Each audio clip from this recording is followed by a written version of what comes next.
Combat Sports Network. Was watching videos of different fighters. Some of my favorite fighters growing up, right? Combat sports fighters, right? Not necessarily boxing, MMA, boxing, all these types of combat sports, right? But specifically, mainly the advent of MMA, um, and advent of MMA, and obviously boxing, right? And it just dawned upon me, right? We need to give credit to the guys who really did it. The guys who really did it in the sport, the guys who are really out here being savages, the guys who are out here being combat sports athletes, right? Uh, they're not out here dinking and dunking as I would call like in the NFL when a guy just wants to throw 2 yard passes and be safe, right? They're out here trying to finish fights. They're out here trying to slug it out. They're out here being warriors, killers, as they would say, right? Killers, um, killers and finishers, right? Um, so I said, which are the top combat sports athletes, right? That I like, ones that were killers and finishers, right? The guys were out here finishing fights, destroying people, and giving beatdowns to their opponents, right? Um, is what it is, right? These are the top guys that everybody associates with combat sports, um, spreads through boxing and MMA, right? Um, so first off is this guy, man. I just gotta get this guy in, man. This guy's an animal, guys. This guy's an animal. Few, few, few in the combat sports world don't know who this man is, right? Everybody, probably the most popular combat sports athlete of all time, right? The man, Mike Tyson. The man, Mike Tyson. We're talking about Iron Mike Tyson. We're talking about Iron Mike Tyson, guys. He's one of the top combat sports athletes of all time, period, guys. This isn't just boxing, this is combat sports, and this man personifies combat sports and going in for the kill, right? None of this, like I said, dinking and dunking. None of this, I'm gonna come out here and get some points wins. No, it's I'm talking about combat sports athletes. Combat sports, what does that mean? We're going in for the kill. We're going in to destroy. You're going in to dismantle. You're going in to finish, right? Mike Tyson personifies all that. Mike Tyson personifies one of the top combat sports athletes of all time, respected in all facets of life and in the game of combat sports, right? So he's up there, right? Again, I'll tell you something else about this, right? About this list that I'm doing right here. This little list I'm talking about, right? It doesn't need to be in order. It's not gonna be in order. It's just basically guys that I think that are the top, that are getting respect, guys that are the guys that finish fights, guys that are out here in it to kill, right? One of my favorite lines is this, right? When I see guys fighting, right? One of my favorite lines is this: fight to kill, right? And doesn't Mike Tyson personify that whole thought process, right? He wasn't in there trying to be your friend. He wasn't in there trying to give you a jab or two. He wasn't in there trying to get a point score or 10-9 around. He was in there trying to take you out, dismantle you, or take your head off, right? What was Mike Tyson's famous line? It's a fight. It's a fight. I'll talk to you or I want to talk to you. It's a fight, right? That's what combat sports is about, guys. Not this modern era, or not even modern era, just these guys that are just point fighters, don't want to take your head off, don't want to go in for the kill, right? So he's one of the top right now, one of the first ones I'm mentioning, right? Like I said, watching YouTube, watching various fighters and stuff like that, and came upon the top ones of my book, right? Now I'm gonna name another guy who I would consider a combat sports legend. I don't know if anybody, unless you're basically schooled in the mixed martial arts, you would probably know about this guy, right? But we'll go on in with this man right here, right? Fedor Emelianenko. Fedor Emelianenko, hailing from Russia. What does this man do? Train to kill, guys. That's what I'm talking about. I'm not talking about athletes that are in here dingling around right here playing point fighting. I'm talking about guys who train to kill. I'm I'm talking about combat sports athletes, right? I got Mike Tyson up there, right? Because he's one of those guys. He's one of those guys that he's in there. He ain't right there to mess around. He's not in there to give you a couple jabs and to win on points. He's in there training to kill, as they would say, right? Same thing with Fedor Emelianenko. A myriad of knockouts, a myriad of finishes. He wasn't in there trying to tap. He wasn't in there trying to tap dance with you. He wasn't in there trying to jab you up. He was in there throwing bombs, haymakers, throwing submissions from all angles, throwing arm bars from all angles, submitting men that are 400 pounds, submitting Zulu. His name, the man was 400 pounds from Brazil, Zulu. This man submitted him. Kevin Randleman slammed this man right here, right on the mat, Pride FC, right? What happened? This guy got off the mat, finished Kevin Randleman. This is combat sports, man. Fedor Emelianenko might be the best combat sports MMA fighter of all time, right? By the way, he's still active, guys. I think he's gonna have one more fight, but we got to give him respect, man. He's a combat sports legend. He is a monster in the game of fighting in combat sports. Like I said, so far I got 2 right off the list so far, right? So far, 2 of my favorites of all times: Fedor Emelianenko, also Mike Tyson. You can't go wrong with that. Anybody who knows anything will know that these 2 guys so far are killers, right? By the way, anybody watching this on a playback or watching this right now currently, you guys can go look at YouTube videos of Fedor Emelianenko and see for yourself. If you guys aren't schooled in the game of MMA, go see for yourself. Go see some film on Fedor Emelianenko. That's what you call training to kill, guys. That's what you call training to kill. It's not no, it is no pity patting. It's not no game of points. It's training to kill. Now I'm gonna go into another man, right, who was a smaller guy, right? This is an amazing combat sports athlete, guys. Amazing, because he wasn't as big as these fellow 2 that I mentioned, but he fought all comers, all sizes, guys, and underrated to the fact that he's a worldwide guy, but he's not mentioned all the time, right? This man right here, the Gracie Hunter, the Gracie Killer. So, salute to J Blues Radio.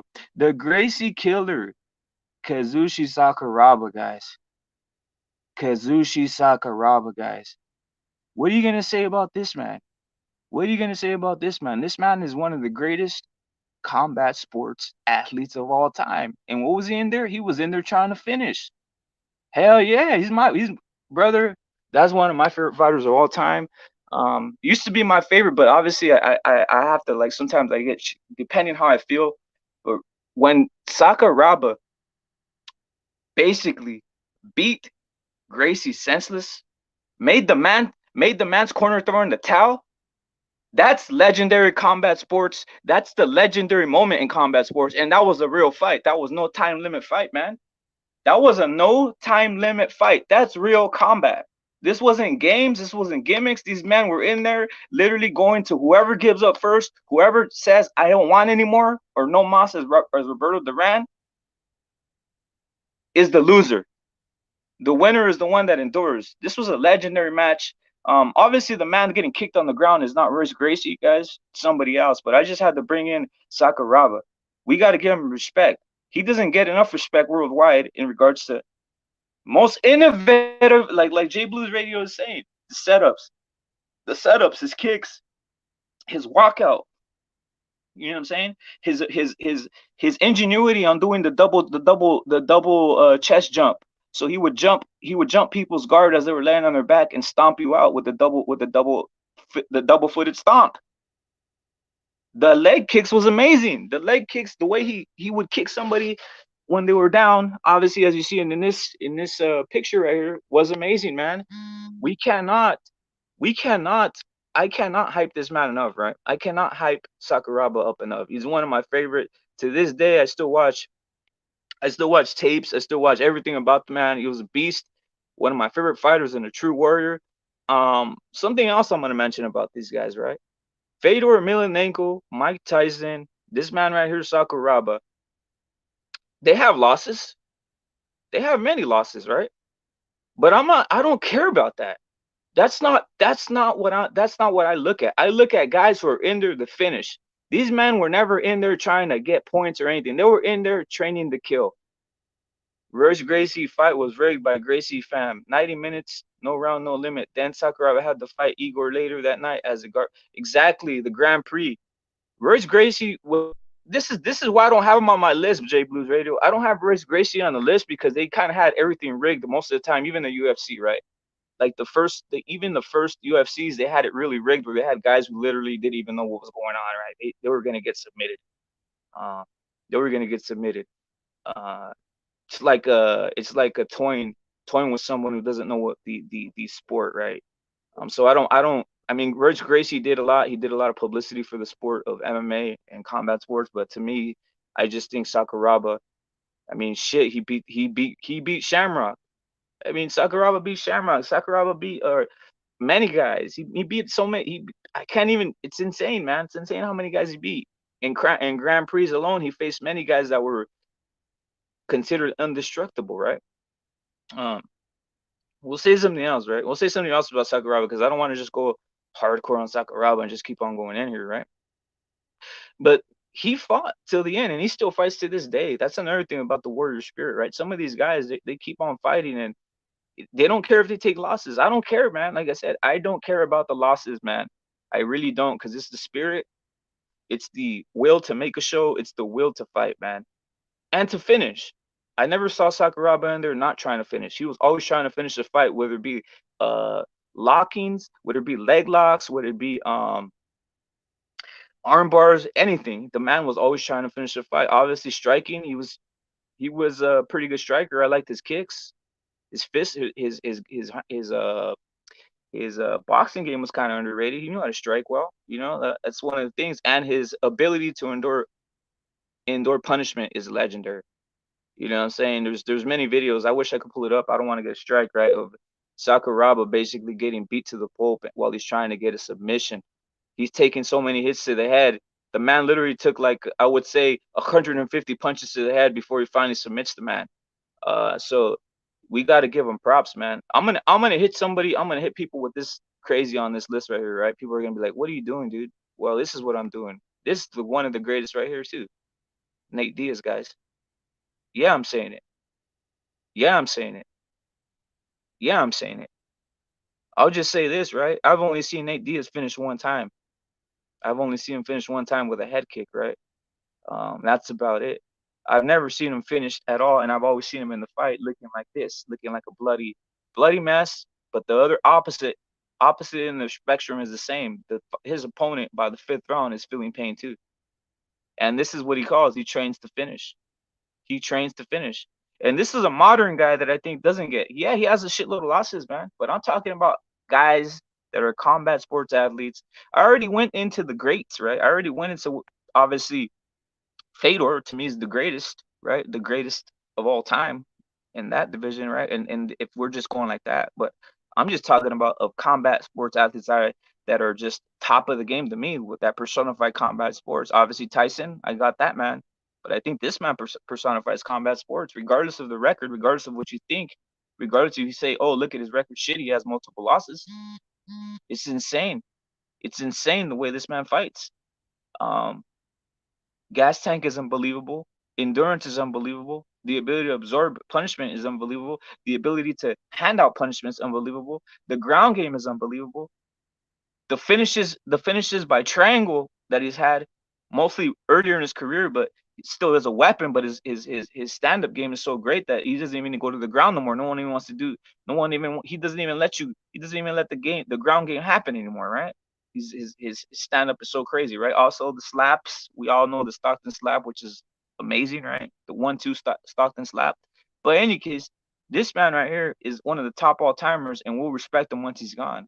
Once this guy's out of the game, once Nate Diaz is out of the game, he's gonna get his props, man. He's a legendary fighter right here. I don't want, and guess what, guys? St. Pierre's a great fighter, but to me, I don't like that point shit. I don't like that point shit. Keep it real. I don't like the latter of his career. I don't like the latter stage of his career, though he was fighting very tentative and playing this point game. I'm not into that. That's not combat sports. That's basically rigging the system to play games. Bruce Bob Trotter Costa wins is probably couldn't count towards a better ranking, but that's fucked up. What's the point of the weight classes? Yeah, man, the weight classes are all messed up, man. I'll tell you something, Bruce. I would say something, right? Kind of controversial in a sense. I kind of think the weight classes have them. They should just have them more fluid and actually a vast amount. Like they should have like very 20-pound differences, 20-pound differences like that. Like I don't want shit to be boxing where there's 5 pounds in between. Just let it all run, right? The initiation of MMA was to see any size anybody, right? So if you're big, you might fight a little guy, right? I know the commissions don't like it, but shit, that was the greatest thing ever, right? That was the greatest thing ever. I like seeing when guys were challenging themselves. I like seeing when the little guy could beat the big guy or vice versa, right? Because sometimes speed does work. I mean, I remember Paul Vargas, the polar bear, in the top five in one of the first five UFCs. He was having a hell with some little guy from Brazil. I forgot the guy's name, but they were duking it out, right? The man was like 5'6", and Paul Vargas was 6'5", and it was no game. I mean, Paul Vargas obviously ended up winning, but that shit was not easy. That shit was circus like, but it was hella entertaining, and that's combat sports. In the streets or anywhere practicing combat sports, you're not going to run into someone that's weighing your size usually, right? An enemy or somebody across you from you is not going to be, oh, I'm going to weigh exactly the same as you before I attack you. No, that doesn't happen. It's usually someone bigger or smaller that attacks you, never someone that's your same size. It's always something like that. So just say fuck it all and have Mighty Mouse fight Francis Ngannou. That's a little bit much. That's a little bit much, though, Bob. Bob, that's a bit much now. But I would say this, right? To your question, Bob, to your question, Bruce, I would say this. If they let the weight classes go, you think Mighty Mouse would still be 125 pounds? Do you remember Scott Firozo? Scott Firozo was about 5'5", but the man literally ate his way to 200 and something pounds. So if the limit, if MMA, like Conor McGregor is 5'10", you don't think he could, even if he looks sloppy, you don't think he could eat his way up to 200 pounds to fight? I mean, there's a lot of guys, right? There's a lot of guys like that. The point is the reason those weight classes, the reason Mighty Mouse weighs that low is because he gets down to that level because that's the weight classes they're implemented. But if they had it where every fighter had to go up and weight, or had to fight a certain fight, they'd all be heavy. They'd all be trying to eat as much as they can, even if they're short, stubby, fat guys, right? They'd be using the game the way they do it, right? I remember Chemo. I don't know if you remember Chemo, right? Chemo was a small guy, right? Probably he looked like he was 5'4", but he looked like he ate his way into around 200 pounds, and that was when everything went in the UFC, right? Um, like I said, I bring up Scott Firozo. Scott Firozo was a small guy, but he ate his way into something big that he could defend himself in the UFC with, right? Yeah, but that's part of it. That's part of it, Bob. I'm not trying to say let's let all these weight classes go to hell in a handbasket because it is what it is now. The commissions are never gonna change this shit, right? It's what it is, right? But all I was saying is this: sometimes we don't get to see matchups, or we don't get to see the real fighting happen, or what your test really is, if it's not just something that's you versus you, and let's see if your methods are going to work well. And also, if you're say you're 5'10", 5'11", right? um and you're trying to go down to 130, 125. I mean, what kind of joke are we in, right? Like, the man, people like that should be eating their way in or trying to muscle up, right? I mean, you got Henry Cejudo, who's a small guy, right? And he's going up in weight. He's a small guy. He's going up in weight. Why can't other guys just say, "Fuck it, let's roll in, let's go"? Israel Adesanya is a prime example. The man should be a heavyweight. What's he doing fighting all these lower weight division guys, right? You saw what happened when he ran into John Blachowicz, right? John Blachowicz is a big man. Well, that tells you everything about Israel Adesanya. Israel Adesanya, height wise, was about the same size as Blachowicz. But what happened when he got mixed up with someone like that? So that tells you something, right? If you're above 6'4", you're above 6'3", you should be a heavyweight. What are you doing eating your way into something else? The initiation of the MMA and UFC was, let's see who is the greatest, who is the best fighter out there, period. Like, it wasn't about weight classes. Obviously, I'm just going off on a little tangent here because it's a pretty interesting thing to talk about, the way you bring it up, Bruce. But yeah, I just think that a lot of these guys, they should just move up if they're big enough. Jon Jones being another example, right? Jon Jones is a very big man, right? Well, he should have been fighting heavyweight his whole career, in my opinion. Why is he over here trying to bully? Why is he over here trying to bully his way with the lower weight classes, right? Like, it doesn't make any sense to me. Um, and in the original form of MMA, Jon Jones would not be that way, right? He would eat his way. He would have eaten his way up already. He would have just said, "Hey, I got to put on pounds because the game is the way it is. The game doesn't matter what your weight is, so I better eat my way up there, right?" So who knows how Jon Jones would look if it was the original type of MMA or UFC being utilized, right? Without these weight classes were basically brought in because the commissions felt it necessary that it was unsafe and all this stuff, right? And that they wanted to legitimize the sport of mixed martial arts, right?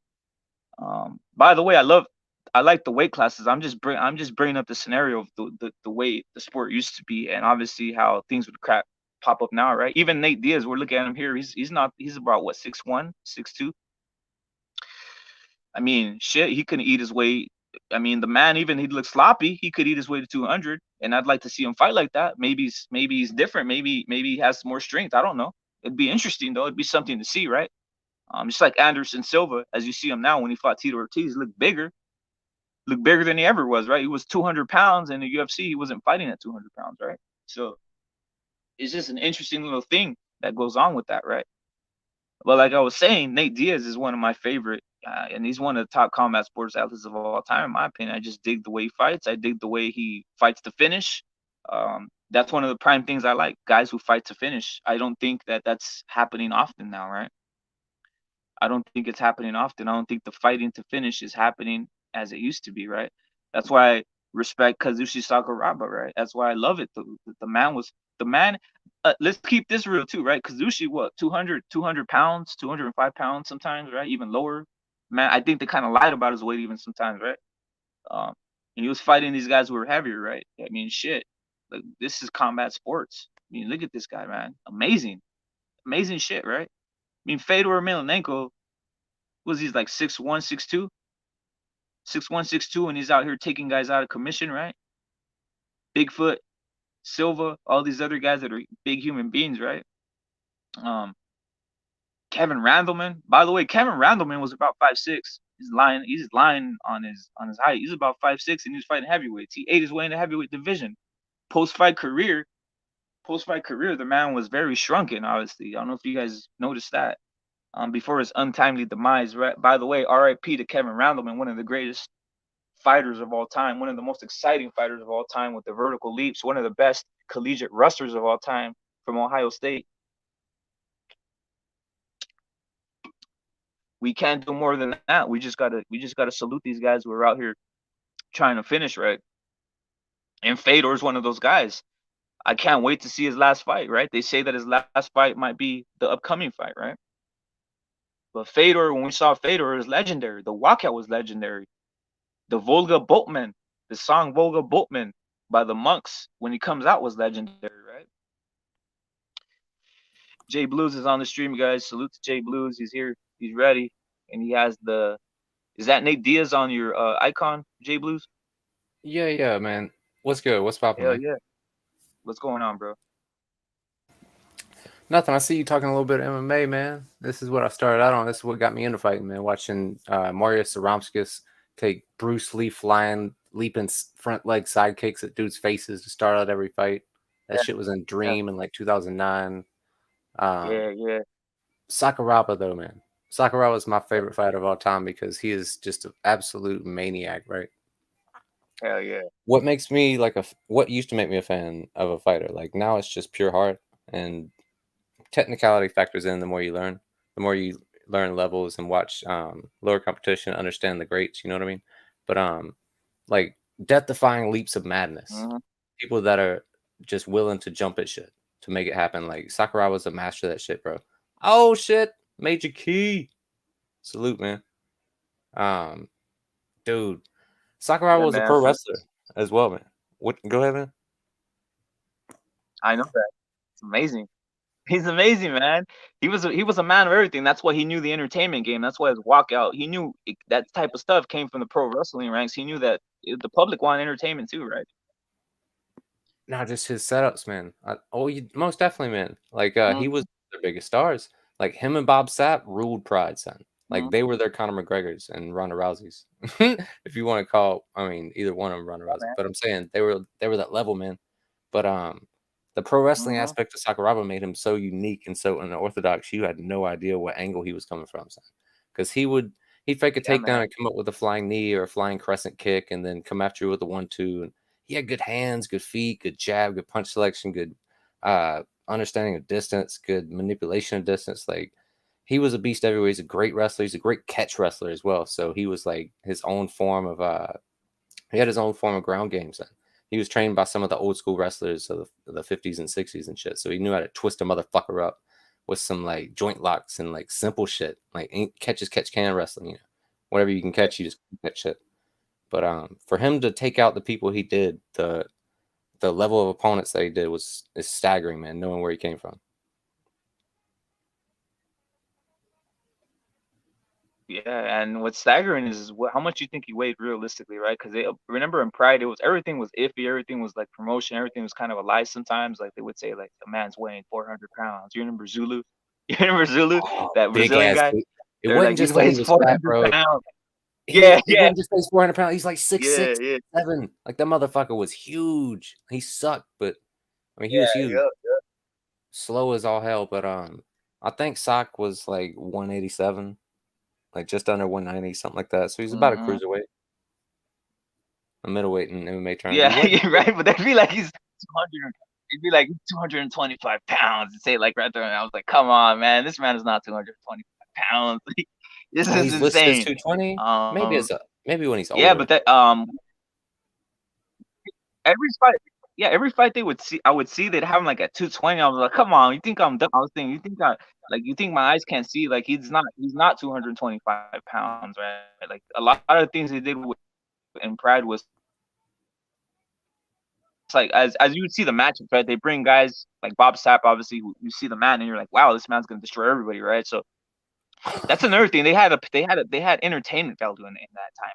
They would match guys up that you might think won't work out, but it works out in the end because a big man can stagger someone who's smaller. I mean, shit, Zulu, 400 pounds. If he lands on you, he might do you dirty, even if he's not as skilled. So it was a very interesting thing, and we haven't even brought up Copp. You know what I'm saying? Mirko Copp was one of my favorite guys too. He was a freaking animal. The leg kicks was insane. The head kicks. Um, at one point he was like on a fight KO streak with leg kicks. It was insane. One of the greatest highlight reel knockout artists like in the history of MMA, man. I think his thing was like right leg hospital, One of my left leg favorite fights is cemetery. Fedor versus Krokop. Mm-hmm. When you say Did you see Fedor that Krokop? Fedor versus Krokop fight? Oh yeah, that shit was personal. That shit was personal because he iced Fedor's little brother, Alexander Emelianenko, got head kicked. Like he was part of the knockout reel, bro. And Fedor didn't like that shit. Yeah, I mean, he had to see yeah, fucking Fedor after that. But he broke Fedor's nose in the fight. yeah. I know you know. But the whole fight, he Yeah, man. basically pushed Krokop back. Like as good as Yeah, a striker as Krokop was, and he came from the K1 realm. Like he was a astute kickboxer, man. Like he was really a power guy. He's yeah, really explosive, so he wasn't that technical. He kind of got ate up a lot by more technical guys, but that made him perfect for MMA. You know, knockout, explosive yeah. power. Um, Crow Cops. My favorite Crow Cop fights are the fucking Vanderlei fights because the first one, or first off, Sakuraba fought Crow Cop. That was a Yup. fucking fun back and forth because both of them were so unorthodox in their setups and their executions, man. It was a trading of that weird styles, man. And back then, like in that fight, I don't know what Krokop did, but he had an excellent ground game. Like every time Sakuraba went to take it to the ground, like he would immediately buck off with his feet and like reset and make it back to his feet. Um, Yeah, you see that a lot from Krokop. Like later on, you saw him get held down by a lot of guys. So I don't know yeah, what he did back then, but in that fight, he was on point, son. yup.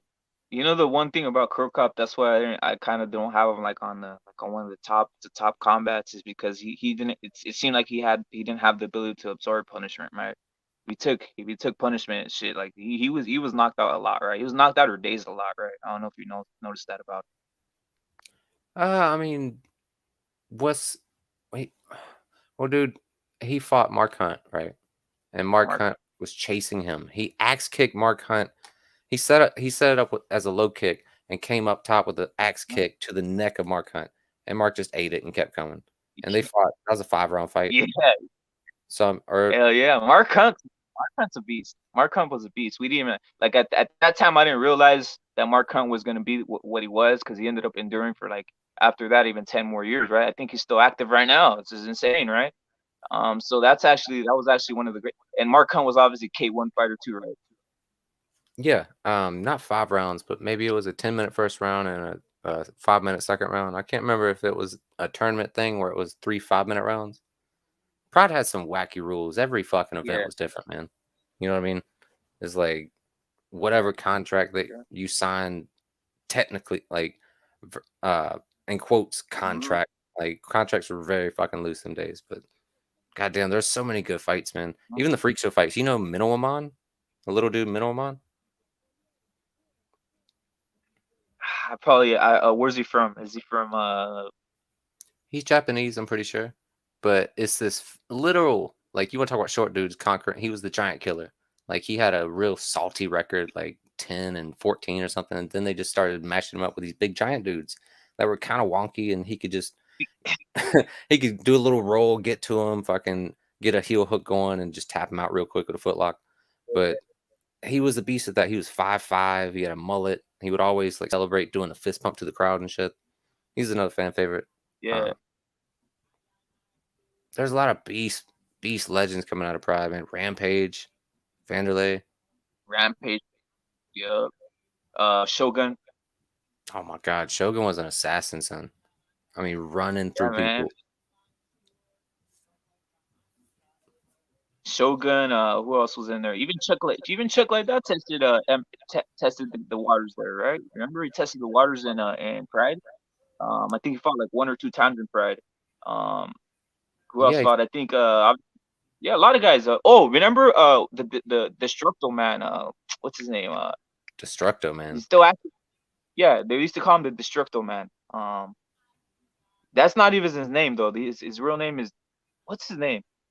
He was huge. He got huge. He started off skinny and then got huge in Pride. Obviously, you know what he was taking. And Alistair Wolverine, he was in the UFC. Remember, he transitioned from the skinny Alistair to all of a sudden look Oh, you're like a talking about freak the of nature. Demolition Man.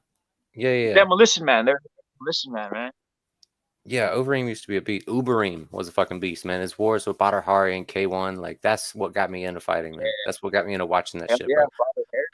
Father Badr! Harry, are you kidding? Oh my God, Badr Hell, Hari. I've watched Badr Hari versus Hongman Choi no less than like 15, 16 times. It's so much fun. crazy, bro. All right, wait. We know too much about about combat, about MMA, but I know a lot of guys in here are boxing guys, and they're probably like, "What the fuck you guys talking about?" Right? So I'm gonna ask you guys. I'm gonna ask you something. I have Tyson as a top. Like to me, he epitomizes combat sports, so I put him as one of the top combat sports athletes, which can go across any area. Why do I say this? Because he's a finisher. He's going in there to kill. He's not here to point fight, right? So, in regards to boxers, which guys you think are what you could put in a combat sport basically combat sport type of environment or guy who's out there trying to kill. Another thing, I didn't on the MMA, I didn't pick guys who were out here trying to point like St. Pierre. I didn't get him. Like I didn't even pick him right because I didn't like his the end of the game style, the way he was fighting Right. with the I, sidekicks and all that shit. You know what I'm saying? I was never a fan. I mean, I can Yeah, appreciate his style as early on, like he really used to crush people. But yeah, that point fighting and well, it's not mine. It's not my cup of tea. You know what I mean? mm-hmm. I can So appreciate it. in regards to boxers though, who else would you have up there? I got Mike Tyson's up there, and I'm gonna throw someone else in right now, but I'm just waiting for you to see what you think about it. Like a boxer, you say, you know what, this guy epitomizes combat sports. This guy's in here trying to finish. This guy's in here trying to and through history, I'm talking about. This guy's in here not trying to. He's literally trying to take guys' heads off, and also he doesn't. He wants to finish the fight. He's a fighter. It's like an MMA fight. It's like like Emelianenko. Emelianenko's in there trying to finish you. Sakaraba's in there trying to finish you. All the guys we listed, that's why we love it, because these guys are out here trying to finish you. They're not in here trying to go to decisions. You know what I'm saying? Right. And if you really want to pick somebody that epitomizes like combat sports and has more draw in terms of combat sports and more so than anybody in history is Bruce Lee and Mike Tyson. Bruce Lee, Mike Tyson, and Muhammad Ali are the three biggest names in fighting of all time. All Like right, brother. You straight. got me. You got me. That's what I was gonna say. Muhammad Ali, I mean, which is underrated, brother. Underrated because he was a boxer, but guys, this man won the finish fights. I don't care what anybody says. He won the finish fights. Now go MJ Blues. That was you read my mind, bro. I'm just saying, man. Like the three names that have like brought more people to watch fighting and to like fighting and brought that didn't know anything about the shit, and all of a sudden they see Mike Tyson coming forward and slipping and doing all this crazy shit and knocking Uh-huh. fools dead, and you're just like, oh my god, what is this? Is this boxing? Okay.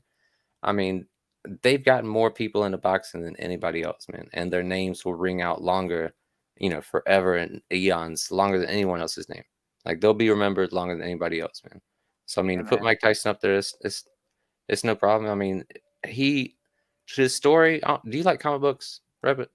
No, I know all the comic books. I used to collect them. Hey, guys, what rep used to have one of the biggest collection of comic books? But guess what? That shit never went out, so I got rid of them. Whatever. But yeah, I had comic books. All right. So I was just gonna say that Mike Tyson is straight out of a comic book. His story, right? Like yeah, he's this Hulk of a child, this mm, this Hulk beast of a fucking youngling. yep, He's 190 pounds at 11 years old. They mm-hmm, they take him out of his shackles and take him into almost new shackles. He's handcuffed when he's driven from the juvie to Cuss's house. yep, Um, I can't remember Bobby Stewart. Bobby Stewart taught him everything he could at the juvie house, and then he took him up to the Catskills and introduced him to Teddy Atlas. And Teddy Atlas started taking over his training and took him in as a student. And dude, it got to the point of Tyson being adopted by Cuss on some Bruce Wayne, Alfred type shit, man. And like, bro, he said he would lay Mike Tyson down, bring in a professional hypnotist, hypnotize Tyson, put him under, and then start giving them tactics. Like you're gonna fucking switch, you're gonna slip to the inside, you're gonna get to the left side, you're gonna throw your punches with mean intention, body head. Like he gave him the number system 7-2-3, 7-1-2. Dude, he built a machine in Mike. Like he was truly Logan. He's Wolverine. You know what I mean? They mm, crafted this motherfucker. They bred a fighting machine. They just yeah. didn't give him an off switch because Cuss died before he could really finalize his training, and he went off the rails. But I mean, he's something made in a lab. Like he's straight up. Like if Dr. Giro were to make the perfect fighting machine, it would be Mike Tyson. Like he's Facts, short, compact, full of power, but also full of explosive speed, reflexes, and timing, man. Mike Tyson's timing back in the day was amazing. From 84 until 89, like it might be the scariest fighter to ever live, man. facts, and Dr. Jerose, that's the Dragon Ball reference, right? Oh fuck yeah, Dr. Giro. Like, dude, he's an android. Mike Tyson back in the day was an android who could read things on a fucking microsecond level. Like his Yeah, radar, his adjustment level, like his ability to adjust on the fly was amazing back then. Like people want to talk shit about his opponents, say he never really beat anybody. He beat champions that beat champions. Like everybody he beat was a legit fucking fighter that he systematically dismantled and took apart, man. yo, Like isn't it crazy that Dr. Giro created probably the strongest character in DBZ? The what was it? Is it number 17? The male, not the sister, the brother.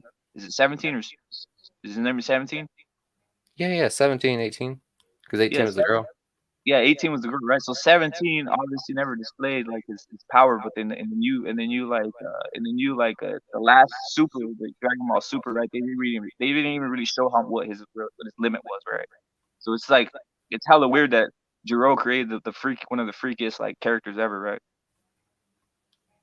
Yeah, he created a lot of them, man. Yeah, man. I don't even know that the whole saga. Like, I used to Mhm, think that it wrapped up after um it ends with Frieza, bro. Like I used to mhm, think it ended with Boo, like androids and then Boo, but really, like the entire Saiyan story wraps up with them being liberated from Frieza, right? And like mhm. killing the Hitler of their species and shit. Um, Yep. yeah, D-Star broke that down to. I was like, that makes a lot of sense. But I Yeah. enjoyed the Boo saga so much because it got so fucking crazy, son. Like he destroyed Earth at one point, and then he became evil mini Boo. It went so fucking hard, and then GT don't even matter, bro. That's Nah, just GT is like an invention. GT is like a just like some like let's mess around at here's type shit, right? Um.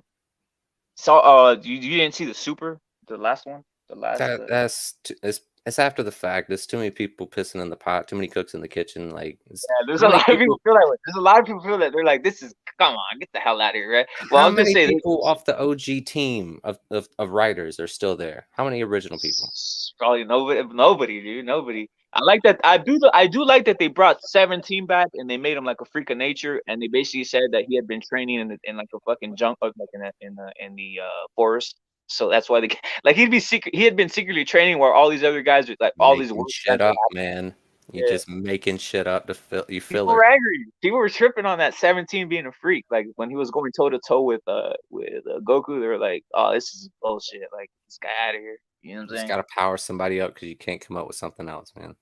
Yeah, man. I don't mind it though. I didn't mind it. I was like, power his ass up. I'm sick of like you guys. I'm sick. I'm sick of them leaving like what's the three-eyed guy? Remember they just left Tinchin Han like shitty ass. They just let him shitty and shit. Man, all the Earthlings still suck. Yeah, they Yamcha's left all the fucking weak Earthlings as like hell. shit. Krillin got hair, had kids, got Yeah, married. He's still weak as fuck. yeah.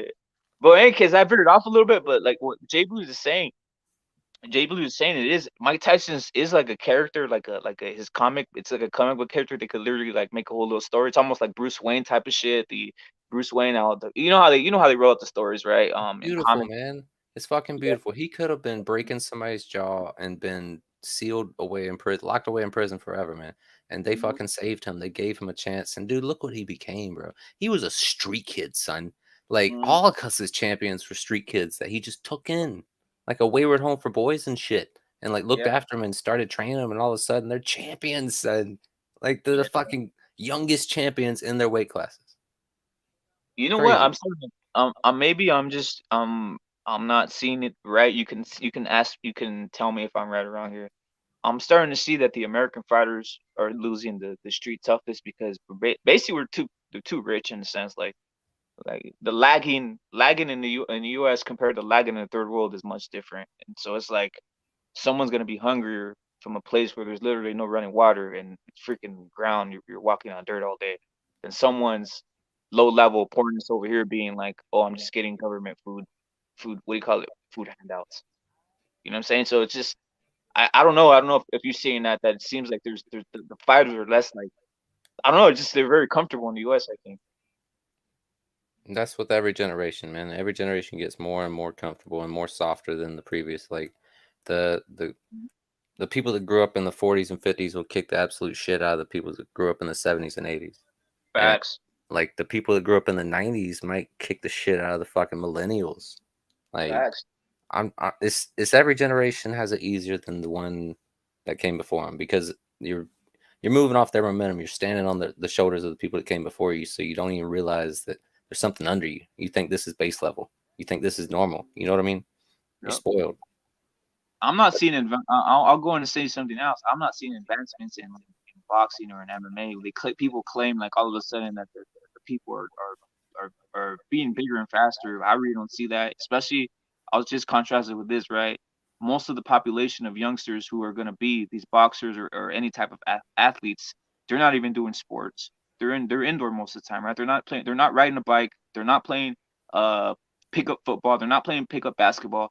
They're not doing all the sports that were mandatory to certain people in the 80s, 90s, or even early 2000s, right? Where guys would be in little league, guys would be doing all kinds of other shit, be doing multiple sports. Now the kids don't even know how to do any of that shit. They don't. I read a like an article where it says that kids don't even know how to fucking ride a bike. Like 80% don't even know how to ride a bike all the way up to age 14 or some shit like that. Hmm. So how do we expect them to be better than these boxers who are literally coordinated and doing all these coordinated factors, right? Doing things that coordinate their muscles, their hand eye. Just riding a bike will teach you certain coordinations, but how do we expect this future generations to all of a sudden blow our minds with boxing skills when they don't even have the coordination of the other generations that were doing multiple tasks to get the coordination to do different things, right? Um, I don't know. That's just some shit that I thought about. What do you think about that? They'll be right, man. They'll be on the virtual fucking reality games and stuff, bro. Yeah, They'll be building their stamina up on Wii boxing or whatever the hell it's yeah, gonna be. yeah. We boxing Wii and shit. snowboarding and shit. Yeah, man. It's fucking. I think peak. I hate to be like a downer, but I think peak level boxing has already happened. Like the fucking 90s and even some of the shit we're seeing right now is the last remnants of like peak level boxing guys. Boxing and MMA sports, just like it's downhill from here. Especially technology and people are even starting to look at like these type of sports as being detrimental to your health. And once people start saying that, that means we're on the verge of banning this shit. When people are talking about CT, when you're talking about CT and you've only fought for 2 years, that means you should get the hell out of there. That it might be real, but I mean, shit, you know what I'm saying? It's getting weak. It's gonna weed out everything and it's gonna weaken everything. As I think even in Pop Warner, they don't even let kids play Pop Warner in certain states anymore. I mean, it's great for the advancement of the species because you have to understand. You can't just take brain trauma. We have to understand the ramifications and effects of that shit, right?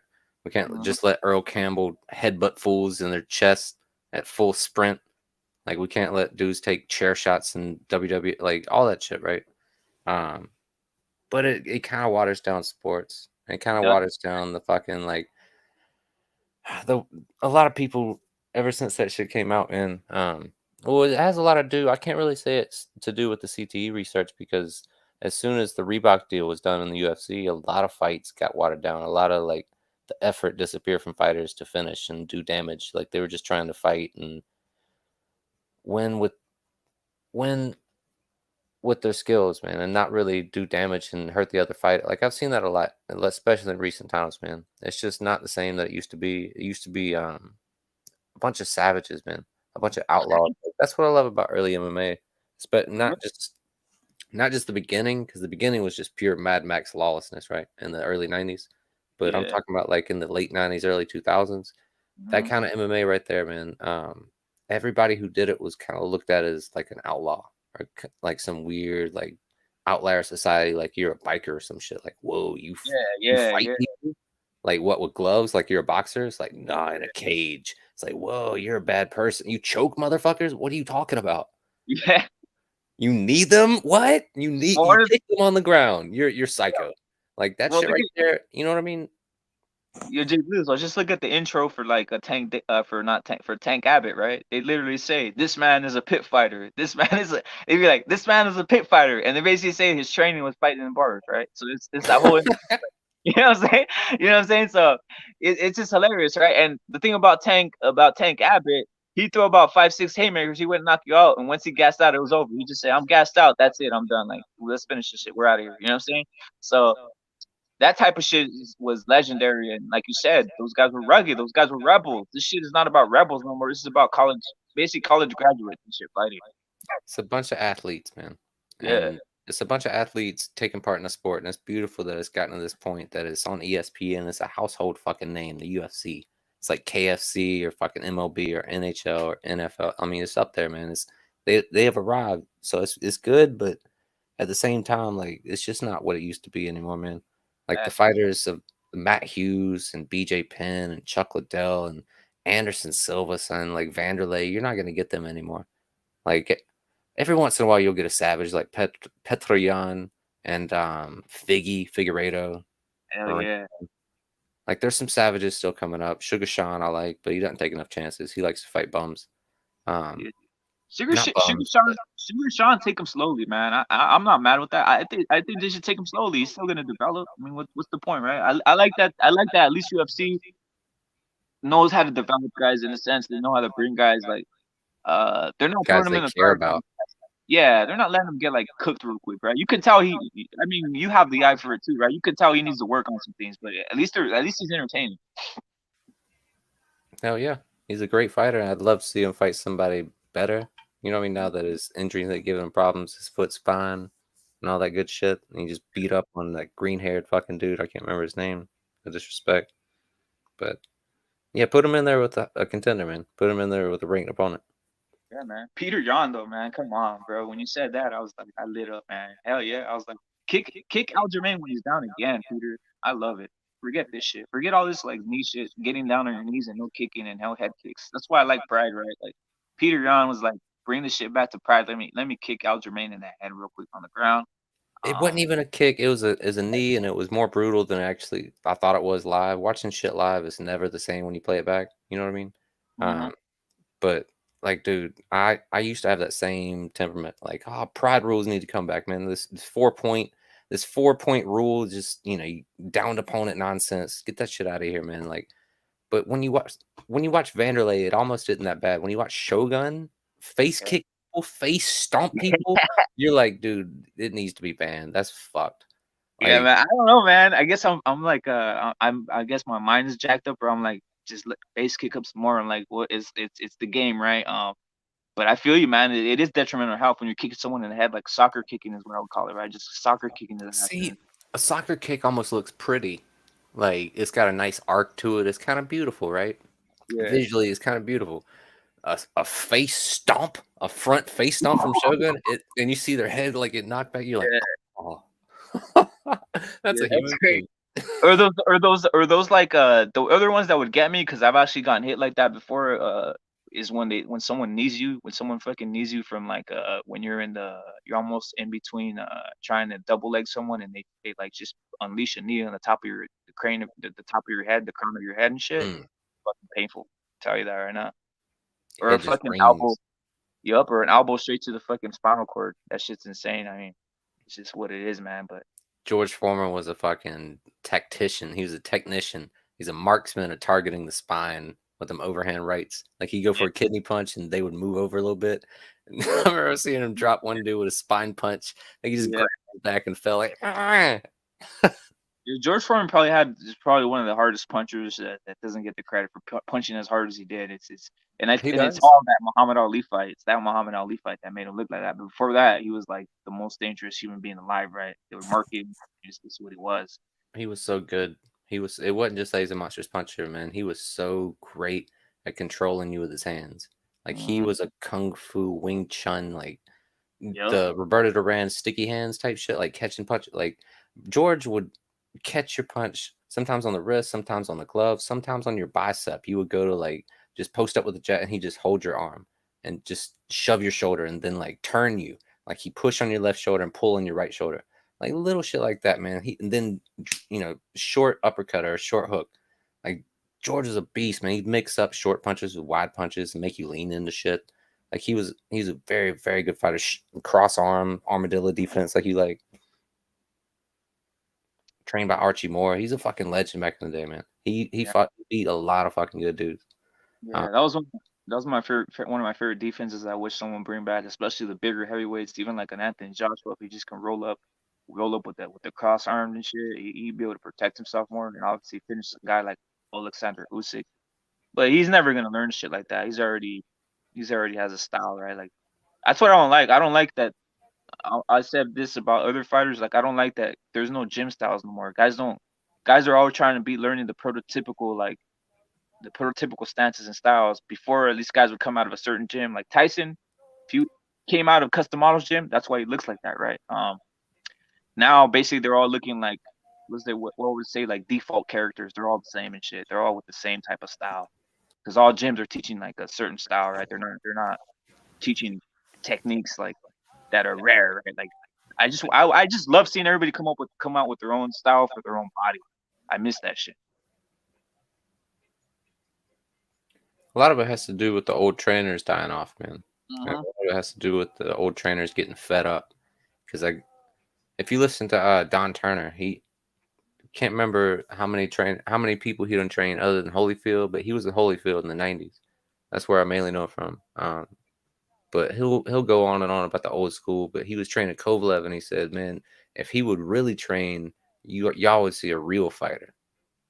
Like, Mm. imagine I if he believe really him. trained." Yeah, I believe him. I It's believe him. just it's not that the old school didn't stick around or completely died off. Like, they stuck around. They tried to help some of this next generation, the 2000s, the 2010s. Like, some they didn't listen. The majority of them did not fucking listen, and most of them got fed up. Hmm. Look at Mark Breland and Deontay Wilder. I guarantee you that scenario happened a lot of fucking times when a lot of different fighters and a lot of different camps. You never Yep. really heard about it. Yeah, it's like it's just I just don't like that they're rolling with prototypical fighting styles that it's just it's nothing's like comes out of a gym that's different now. I mean, obviously we hear about Kronk style, which is that type of attack style, right? Coming forward, trying to finish the fight. That's what the man said. Sugar Hill, he says Kronk Mhm. style is finishing fights, right? There's that, right? But I'm talking in regards to like when I see Anthony Joshua, I could tell the guy is a British fighter. Like to me, I'm like, yeah, that's the way they taught him in the Olympic system or whatever he's coming from, right? Then I see Luke Campbell the same way. Then I see, I mean, he's a southpaw, but I see the same type of stance. I see that it's just, I don't know. I just feel like it's too prototypical. And then we go to the Ukraine, right?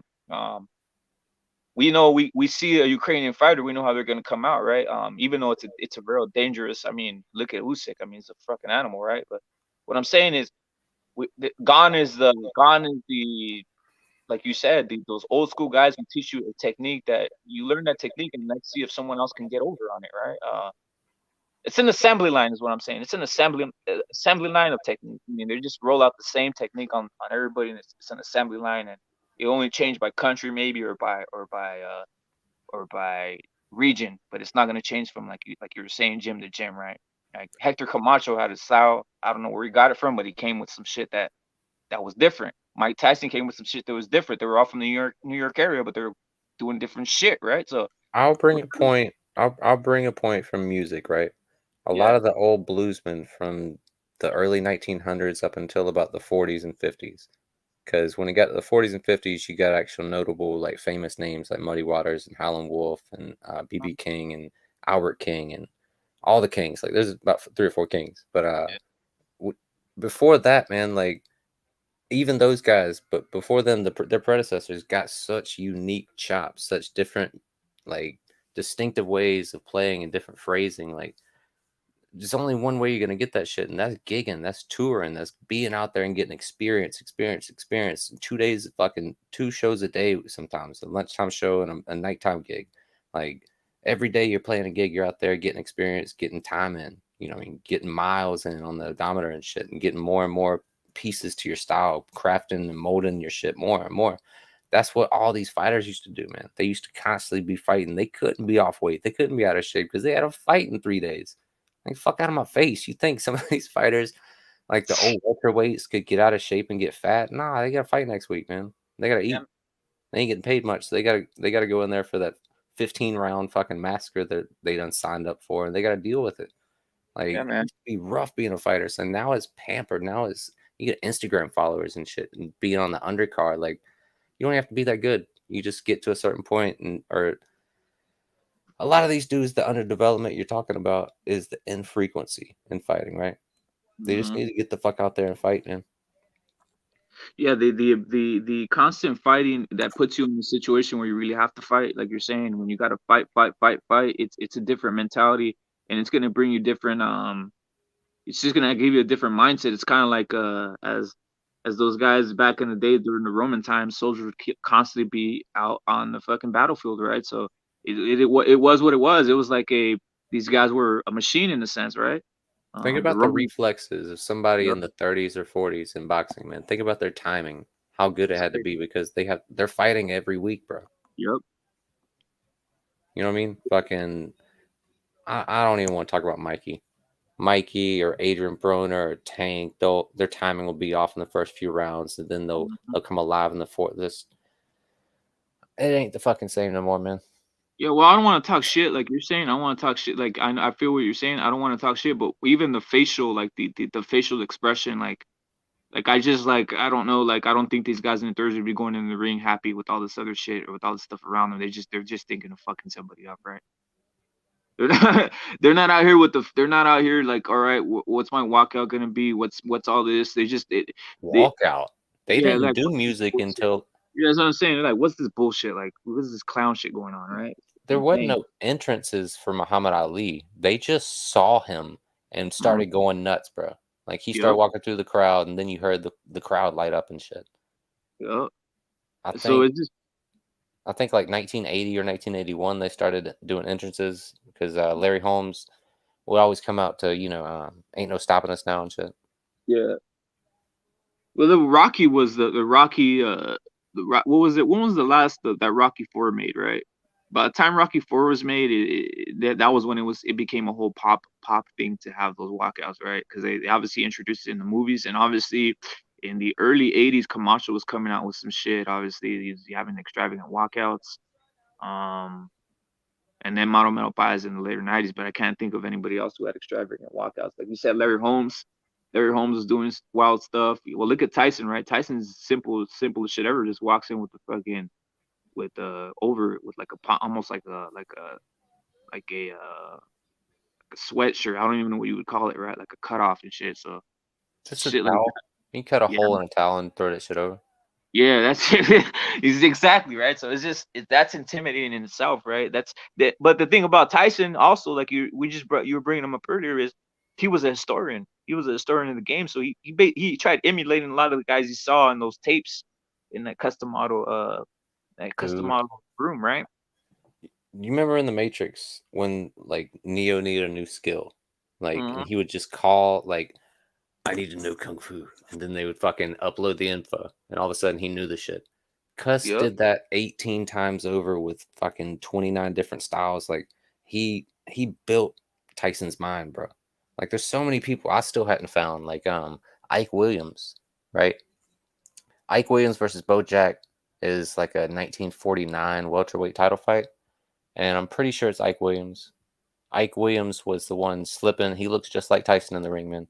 Like I've crouched to the right, slipping, rolling shots, rolling under, rolling out, coming up with mean hooks and uppercuts. Like his feet, his torso, his build, even bro, his shoulders and his back look like Tyson. Like he really modeled himself after these fighters: Jack Dempsey, Rocky Marciano, like Joe Frazier. Like all of them have touches of Tyson when you watch him. Like he took pieces from all their styles, bro.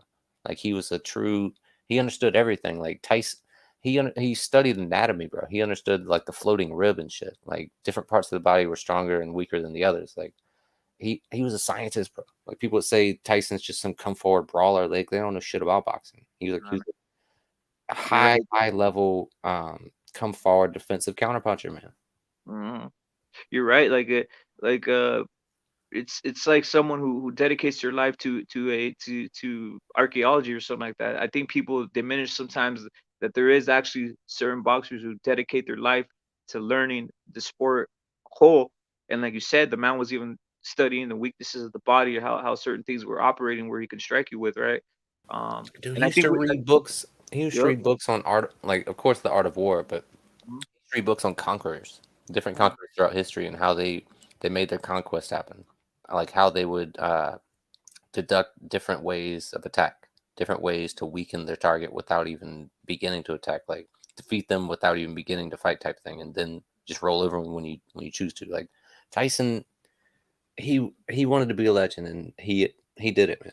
If it wasn't for that second half, you know, him going to prison and coming out, and then the bite fight, and if it Yeah, wasn't for that, he would be looked upon as like top two heavyweights of all time. yeah. Well, even some of the heavyweights he not even some of the heavyweights he fought in his second stance or whatever, like even like a Francis Botha or some shit like that. Like I think we kind of look down on it, but if you now that we look at the way the rankings are, like literally we shouldn't look down at some of those guys that he was beating up, that he was knocking out. No, friends both have fought everybody too, right? Like he was the everybody. He was the perennial journeyman, man. Like he Yeah, fought all the heavy hitters in the '90s, man. yeah, Um, he was a tough man. He was a tough guy. I don't know, man. It's just I think a lot of times I don't know if it feels like a lot of what Tyson did is diminished, and also they don't count guys. They don't count guys that he beats. Like I don't know, man. It's weird to me. I think it was the promotional aspect. Like, think about this: the top 6 or 7 heavyweights now, everybody knows their name because of social media. Back then, you really didn't know like you didn't know like the top 5 heavyweights in Mike Tyson's early era when he got the WBC and he got all the belts. People really even know what the hell they were. you know how you knew him? You saw him fight. That's about it. You saw him fight, and then Yep. a month later, you saw him fight again. Uh-huh. Then 2 months later, you saw him fight again, and you go, "Ooh, this is I'm gonna keep watching this dude. Like he's being an active fight. Like he might do something." And for long, that dude might get a title shot. Like shit's just the it's not held up to any standard anymore, man. And it's Yep. just I love those days, man. I love the '80s, bro. I love the late '80s. Yeah, man. And I don't even want to bring up something else about that era. I don't think the testing was there, so I think a lot of the guys that Tyson was beating up were on some stuff. The testing wasn't as extensive as it is now. A lot of this testing was wild, rampant. Everything was happening back then. I mean, just look at this picture I got up of Tyson. I mean, the man looks like a freak of nature. And if you told me is he 100% natural, there I would say no, he's not natural, but it's what it is. He never tested positive for anything. And No. if you see, yeah, and if you see a younger Mike Tyson, he just like all of a sudden he balloons up to 220. You know, it's like he balloons up to 220 at seven from 17 to 18. All of a sudden he looks like that, right? So it's just it's just the is what it was though. But at the time, it's like I said, everybody was doing it was a ruthless time. It was one of the most ruthless times to be in combat sports or in athletes. The same thing with Pride, right? We brought up Pride. Pride was not testing none of these guys. This shit was ruthless there. Testing. Yeah, this shit Dude, was ruthless, man. they would. I can't remember who it was. It might have been Babalu Sabral, but somebody got Yeah. offered a contract. It might even have been Josh Thompson. He might have been Mhm. talking about this on the Weighing In podcast with Big John, right? And he's saying that he got offered a contract to Pride, and they're in the room like they slid the contract across the table to him, and it said 205, and it's like no, I'm 185. I'm not 205. It's like no, you can make a weight. And it's like, what are you talking about? And they were almost like saying, wink, wink, like, no, you're gonna fight 205, take steroids. Like they're Yeah, telling him, like implying that go ahead and take steroids. We want you to fight in this bigger weight division. that would have been some cool shit to see, man. Seriously, when you're And saying that, yeah, and that would have really, been cool shit. Yeah, that would have been real cool if he would have done that. Like, you remember that documentary of Mark Kerr? oh, the smashing machine. Yeah, that dude Yeah, was insane. the, He the, ate the, all the steroids, bro. Yeah, yeah, he's right there. He's right there. He was probably obviously coming off a cycle when he's right there depressed and feeling shitty, right? But that was that Mark Kerr was like built like I mean you could only tell, right? And I would say allegedly, what's his name too? Coleman, right? Coleman was on all kinds of shit. Oh, let's go Um, down the list. Mark the Hammer Coleman with no neck. yeah, Excuse yeah, me, yeah. excuse me. The fucking thickest neck, beside like bigger Wow, than Kurt Angle, bro. Bigger than Kurt he looks like Angle's a neck. ninja turtle. He looked like a ninja turtle, man. A ninja turtle, bro. Oh, he's a fucking just. He's a cow. He looked like an ox. But Yup, uh, Mark Coleman, Kevin Randleman for sure. bro. Kevin Randleman, man, look at him post. Look at him post. Post Pride, and you see he just shrinks like a mother. Like he's obviously off of everything. He just shrank incredibly. He looks like he couldn't have weighed a buck 50. I'm telling you that right now. Oh, he was all fucked up. He had a staph infection that like ate through Yep. his chest and shit. Mhm. It was awful. But Mark Coleman, uh, who else do we say, man? Mark Coleman, Kevin Randleman, Copp was even on some shit. His legs yeah, were fucking awesome. Crocop. Ooh, Mark Kerr, Bob Sapp was the juice king of Bob like Sapp was the on all century. kinds of shit. All kinds of shit.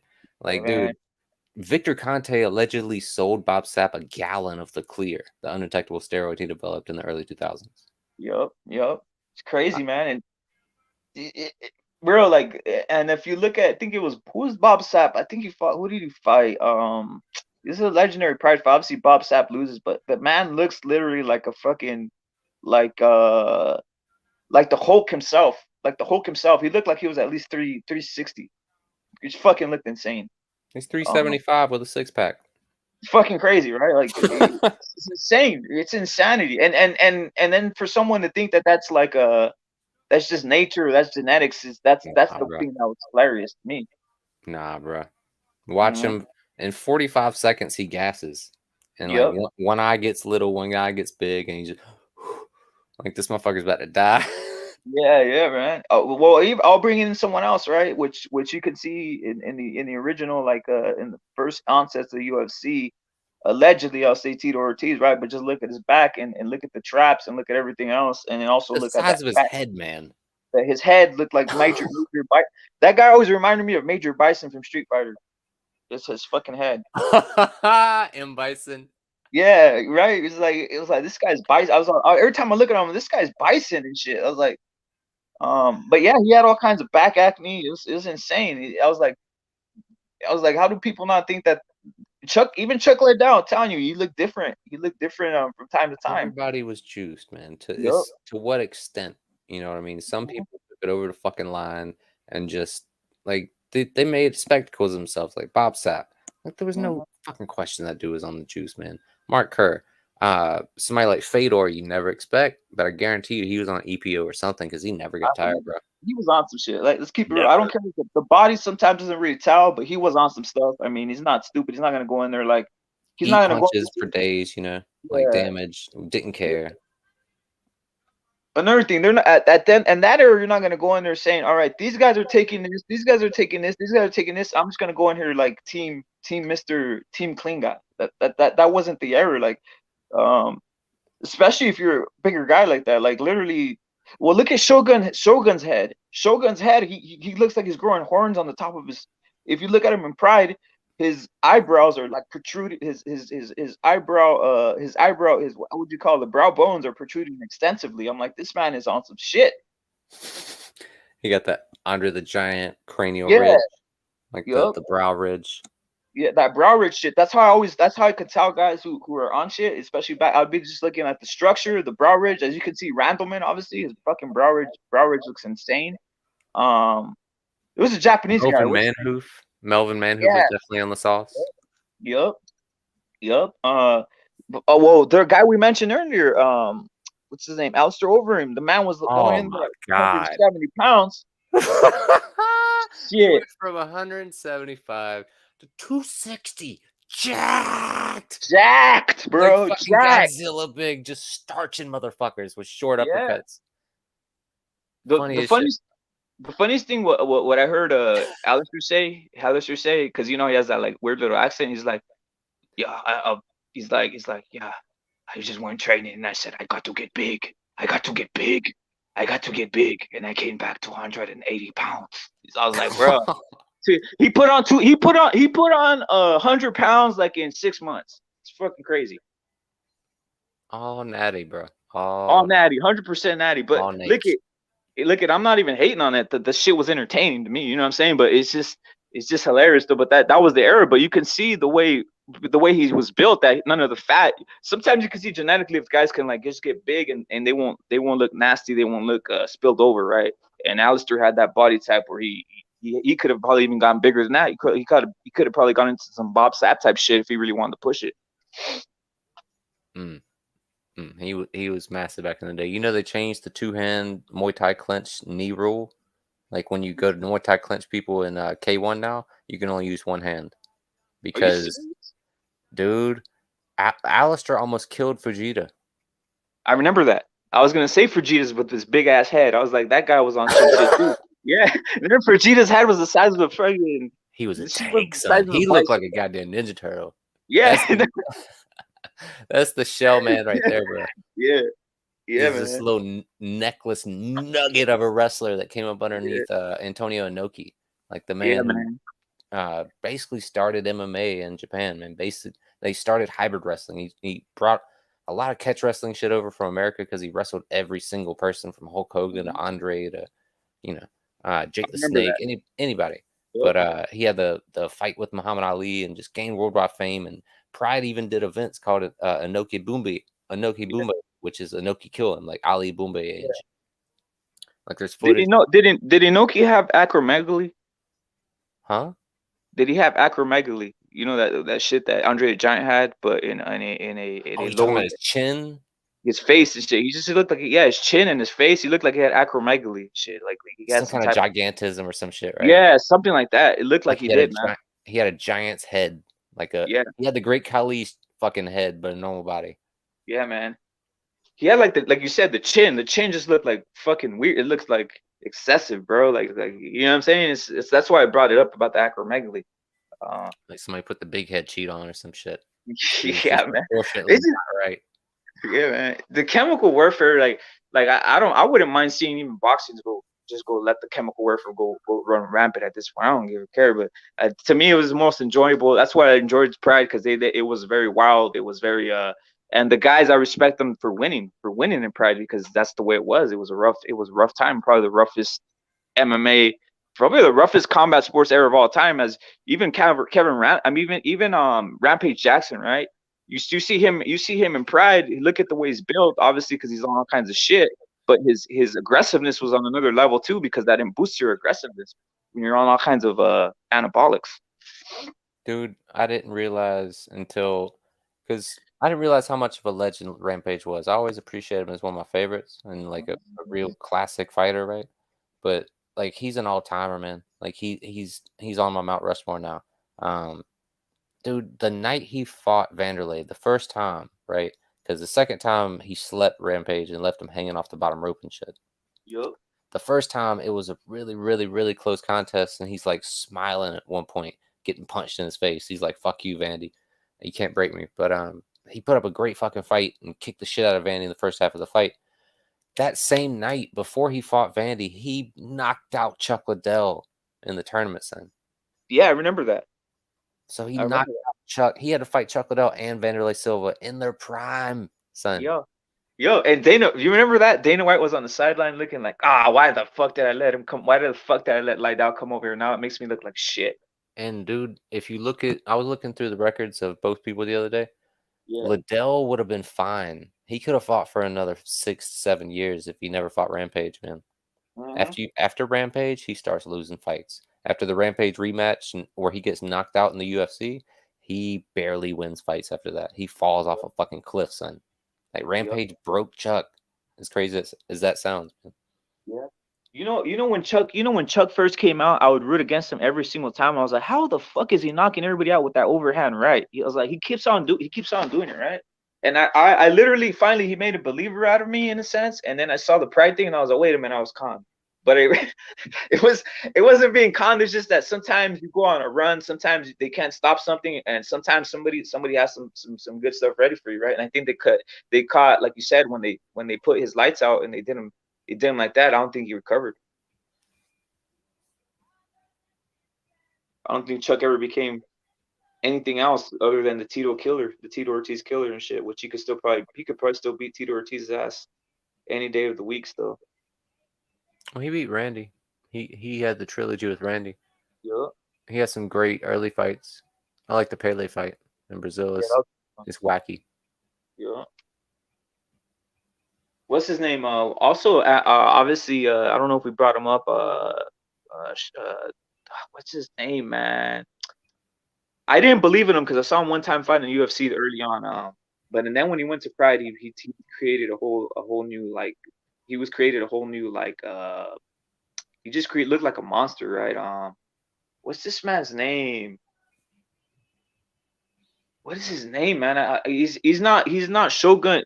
It's Silva, right? Is it Silva? Is it Silva? The Silva, the one that goes in with he has a tattoo on the back. He shaved his head. He's from Brazil. He has a tattoo right on the back. Vanderlei Silva, right? So he basically reinvented himself because I saw him in the UFC and I think he got beat by somebody who wasn't too tough, right? And all of a sudden I saw him in Pride and he was just knocking guys out because he comes forward with the 1-2s and the hooks and that basically that Shogun type style and shit, right? So that was one of the guys that surprised me, but he was on all kinds of shit too. He was on all kinds of juice. Yeah, there's something that Vandy was doing back in the day that he stopped when he came to the UFC because he didn't come forward with the same speed, the same timing, the same type of attacks. Man, he didn't set up shit like he used to. He didn't throw as many high kicks. He definitely didn't go after people with the Muay Thai clinch. Like he used to murder fools with them knees back then. And of course, he couldn't stomp on anybody anymore, so he had to completely change his style. Yep. That's what shocked me. I saw him they did promotion. He's gonna come to UFC. Well, I'm not sure, but I'm pretty sure he had fought in the UFC one time before. But then he came back. Vitor, remember Vitor? Vitor beat his ass. Yep, Vitor beat his ass. 99, I think. Yep. That's when I saw him, and I was like, wait a minute, this guy ain't all that. And then I saw him in Pride, and that's when he started doing people dirty. And then he tried coming back to UFC, and it wasn't the same, right? And then obviously with the Chael Sonnen, and all that type of stuff. Oh, you talking about at the end with Vandy? Yeah, I didn't even watch that shit, man. That was horrible, bro. That was a waste of time. That hurts my heart. I can't watch it. It's so far down the line, it don't even matter, bro. You know what I mean? It's like you were saying earlier, Fedor's gonna fight one more time. It's like, I I remember I lived through him getting beat up by Bigfoot Silva, and that shit hurt. Well, first off, he got choked out by Verdun. That shit hurt. Then the Bigfoot Silva was just painful, cuz then the Dan Henderson fight, I'm just like, man, like salute, I'm sending you off, legend. Like, please don't fight anymore. And then he just came back. Like the Fabio Maldonado was, man, that was fucked. Like that's the worst I've seen a legend do in the past couple of years, man. But he's so tough. You know what I mean? He's so fucking resilient, man. Man, you brought up somebody, man. I'd even mention, man, and that guy epitomizes combat sports. I don't know if he's going for it, but Dan Henderson, come on, man. Hendo. Yeah, with the overhand, bro, the overhand right was fucking crazy. Like the man was, yeah, man. He was a wrestler. I mean, the reason I knew Dan Henderson because he was like always on fucking wrestling magazines and shit, like freestyle wrestling, Greco-Roman. Oh, really? Like, yeah, he was like a legendary wrestler, called there used to be tournaments called the Dan Henderson Classic, all this shit, right? So for him to like all of a sudden turn into like a fucking like an animal with the overhand right was fucking crazy to see. Yeah, because he wasn't a striker, right? He didn't grow up doing that shit. But he was taking out. He took out. There's another style. There's another style you're talking about, right? Like, don't nobody fucking move like Hendo, bro. Don't nobody do that little half step fucking inside low kick into the overhand right and shit. Yeah, like, no one does that. Moving, right? Yeah, like who the fuck? How the fuck did that just happened naturally to his own body? He just figured something out. He did that. That's that's a crow hop, son. That's a distraction. You look down, bam, overhand right. Yeah. And he catches. I don't think he never caught nobody with it. I always saw him catch everybody. Even in his old age, he looked dangerous. I think he caught Michael Bisping. I think it might have been one of the last. Do you remember that rematch? The old man Henderson was like destroying Bisping's face, swelling his eye, like swollen it shut and shit. It was like 46, going on 47. Yep. He was still dangerous. Because he had that technique. That's a technique. That's a technique. What you said, right? The little low kick and then how he shimmies into the overhand. That shit. I mean, it's like somebody who knows how to juggle. That's basically the same thing. That little movement. That's muscle memory. He could do that till he's 70 and probably knock a guy out in the bar somewhere, right? Then he's just so loose and so wiggly. Like he's unorthodox as fuck, man. He developed his own shit. He's got that core strength. He's got that Ernie Shavers power because he's been grappling with fools since age of 9 or 10, however young he started when he was a wrestler. Yeah, he was a legendary wrestler, man. Like literally, like the guy was the #1 wrestler in the USA, and I'm surprised he never took it. He never took it to another level. But everybody knew who Dan Henderson was. This was like similar to like I would say John. You know who John Smith is? John Smith, or even Dan Gable. I've heard Dan Gable. Yeah, literally, he was like legendary. Like Henderson was legendary back in the day. He used to be on magazines. It's crazy. It's crazy how it transitioned. I haven't seen anybody do the same. I don't even think Henry Cejudo has done the same as him in regards to transitioning into striking. Henry Cejudo does do little things, but he doesn't have the same like outlandish power that or the just the ability to strike like Dan Henderson. I've never seen a wrestler do that. I've never seen a wrestler transition. He's probably the best prototypical amateur wrestler that turns into a striker that I've ever seen. He's pretty good. Somebody who had never struck before and was just a grappler that ended up doing great. There's been a few. Let me think for a second, man. I might have to come up with a list and come back later, but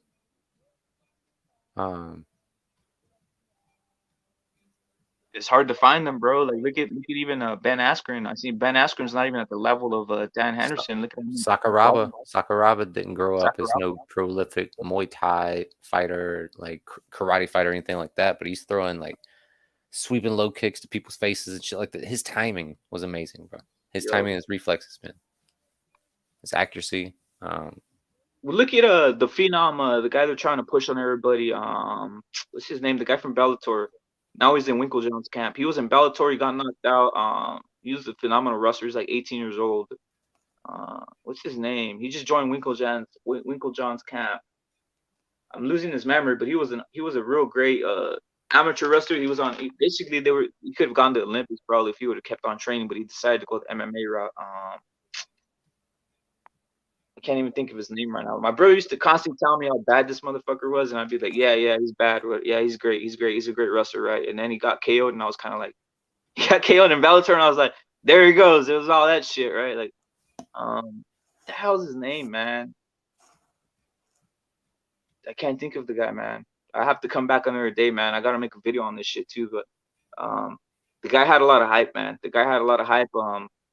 And he didn't live up to the hype. And he's a wrestler, and supposedly was doing boxing, right? So it's hard. It's real hard for guys who are just full on like Olympic wrestlers and shit like that. I've noticed it's hard for them to. Gaethje was a wrestler. He wasn't a striker growing up. Look at him now. Yeah, Gaethje's amazing. He's probably one of the top guys. Now that you bring him up, he's probably one of the top guys who transition like that because he is a great striker and he strikes. He's new Dan Henderson, bro. Yeah, you're right, brother. You're right. You pointed out. I never even thought of that one.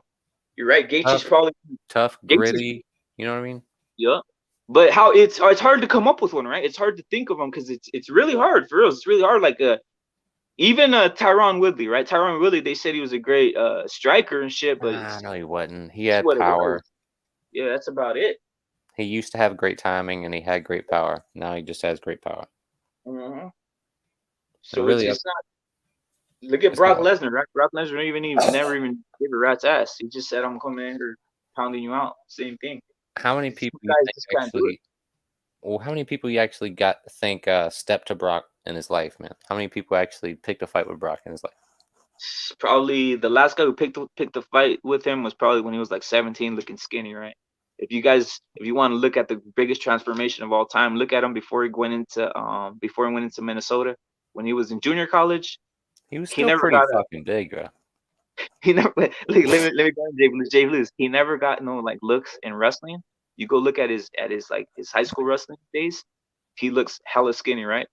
Then all of a sudden, he goes to junior college and fucking becomes a heavyweight. And that's when Minnesota offers him. They saw him, and then he became a national champ. But the man's transformation is insanity. I mean, it's what it is, though. It could have been hard work and dedication, but you know, I mean, anybody, I would implore anybody to look at Brock Lesnar when he was high school. There's a high school wrestling tapes from out there, and even some like junior college, and it's just totally different. I wish Jon Jones would do what Brock Lesnar did. Just get turned into a monster like that. He comes out, he's like Wolverine wide and shit. Nah, man. Yeah. I mean, he kind of looked like that in his mugshot. I was like, man, I've seen so many photoshops of that mugshot that I don't even know what the real one looks like. And then I actually saw the real one. I was like, no way his face is that big now. Like, yeah, he's a heavyweight. Like, Jon Jones done fucking juice. Like, he done did it, man. He done upgraded and shit. He's final form. Yeah, like Sal and shit. He looks like Sal too from the face, right? He looks like Sal. He looks like Sal. Bring me. Yeah, I think he'll dominate all these heavyweights.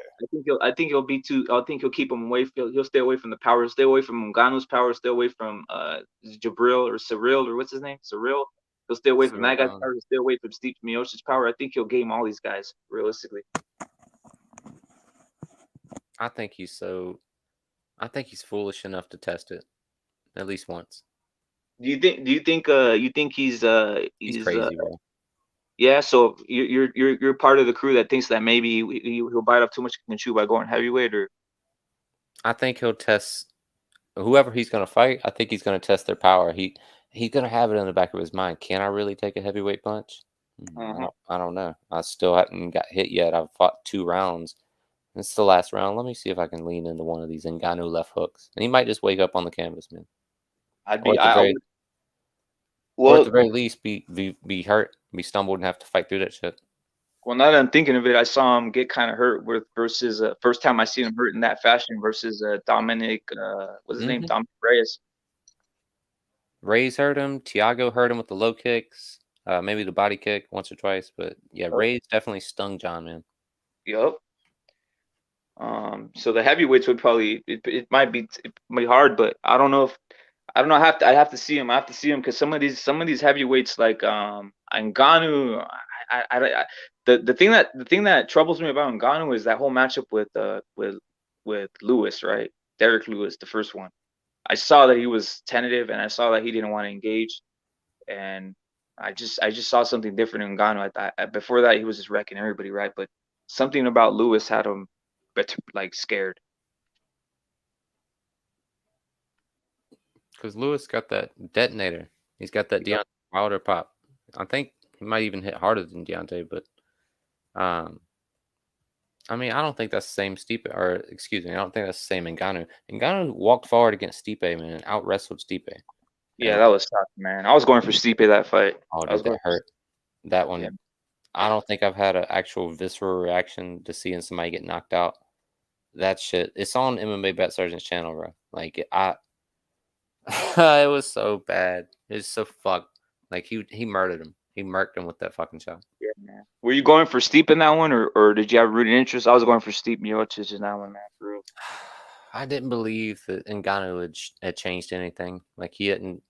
I thought he was going to go in there and it's going to be repeat the first fight, and that Stipe Yeah. was going to beat the great champion that I knew he was, and he'd been through so fucking much, man. That's another reason why it hurts so bad, because I've been watching him since the Junior Dos Santos fight, man. And every single fight, like, no matter how much damage he's taken, no matter what you put on him, he would always dig down and come back and rally to fucking win the rest of the round, or at least fight to get you off of him. Like, yeah, he got knocked out by DC, but that was some bullshit eye poke nonsense. He came back and destroyed DC in the last two fights. So going into this Ngannou, I was just like, man, he's the greatest heavyweight champion the UFC's ever fucking. Like, he's gonna do his thing. He's going to defend his title. Like, I don't give a shit what Ngannou did. He's never gonna be able to beat Stipe. And then he just goes in there and just destroys him, son. Negates every avenue, and then just starches him. Like, it's fucked. Yeah. Do you think it was something to do with though? Because I noticed that Steve started messing around with his weight, right? He started messing around with his weight. He came in. I think he had came in lighter before the fight before, right? And you think he changed his tactics, right? Who's Stipe? I don't like. Yeah, I don't like when these heavyweights start trying to be trickery, or they start trying to game plan too much about the weight or worry about it, especially if they're winning consistently at a certain weight. And then they feel like they have to either bulk up, like we're talking about Jon Jones. Obviously, he has to because he wants to be a heavyweight, right? But like, I don't like that shit. I think it's something in there. It's something. It's just like a doubt, right? It might be factual that they do, but it just think it gives me thoughts that they might be doubting themselves. That's another thing. So it's just weird, man. I think Stipe, if he would have came in lighter, he would have been able to maybe even tire out Ngannou by keeping distance or something like that. Oh, he was trying to add weight? Yeah. Like you're gonna knock Ngannou out. Like, why, man? Just, I don't know. Maybe he wanted to prove something, man. Because the way that they were, do you remember the promotion? How they were hyping up Ngannou as if he was just gonna go in there and grab this title. Like, it's the end of Stipe's reign. Like, I'm pretty sure they did the whole thing with they did this shit with DC and what's his name, man? Rumble Johnson. Rumble Johnson and DC were supposed to fight. This is the last fight on Rumble Johnson's UFC contract, right? And the poster, right, was DC all small in the front holding the belt. And then behind him, it looked like King Kong, a giant Rumble Johnson, and he's red. It's like he's a big giant monster. They did the same shit with Ngannou and Stipe in the rematch. So I think Stipe was trying to prove a point and come in there and knock him out, but that's the dumbest shit, bro. Yeah, it is, man. I remember seeing dreads in Ngannou, you know, when he had the dreads like looking like the Predator. And I really thought, like, get this guy, like, what are you trying to push? You're trying to push an agenda on me? Like, literally, I saw him go life and death and not be able to finish guys, right? When he had the dreads like that. And I was thinking they're really trying to push this guy, right? So I wasn't a believer till he really started bodying people recently. Do you remember dreads in Ngannou? Yeah, I remember every incarnation of Ngannou. And then he got whooped by Stipe, and then he was like gun shy and shit against Derek. I never thought he was gonna be the same.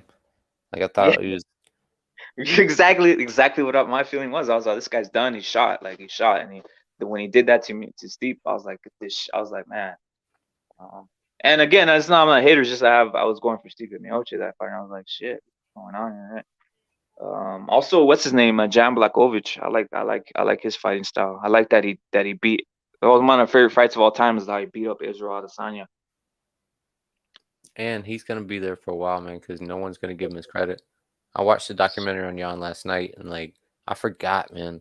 Like, because I lived through it real time, and there's so many fighters on the UFC roster, and I'm learning about a new fighter every time I watch a card. I see a brand new fighter that I like, and I write his name down or her name down. And I'm like, oh, that's my new favorite fighter. Oh, that's my new favorite fighter. So it's a lot to keep up with. But Jan has a point to prove, man, because like when he beat Reyes, like he fought for the vacant title. I can't remember against who. He defended against Dominic Reyes, knocks him out, and then he's like, I hope people can I hope I can get my respect now. I hope because now I am true champion. Like he's got something to prove, man. Like every fight, people are gonna pick at him and say, like, that's why he fought Izzy, big super fight. Like this now I beat a like look at it, man. It's now I beat a real champion. Now this belt is legit. Like he's always gonna have to feel to prove himself, man. So he's gonna go out there and do, over the fucking top, man. He's gonna go above and beyond. I was thoroughly impressed with the Dominic Reyes, with him beating Dominic Reyes. I was real impressed, like that to me. And once I saw that, I was like, this guy's for reals. I didn't think Blachowicz had it in him, and he did that. And I was like, this guy's an animal. This guy's an animal, and it was proved along with Israel, right? Like Izzy thinking he's just gonna come up and dominate. And also what that also did, it ended any thoughts of him going against Jon Jones, right? He figured like, hey, this is a different weight class. I'm not gonna play with that game anymore.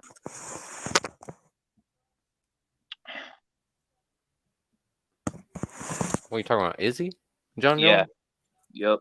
Yeah, that was never gonna happen. Yeah, he's just Never gonna happen. He won't even step to UOL. He was too scared to step to fucking UOL for 5 rounds. You know what I mean? He's going to fight Jon Jones.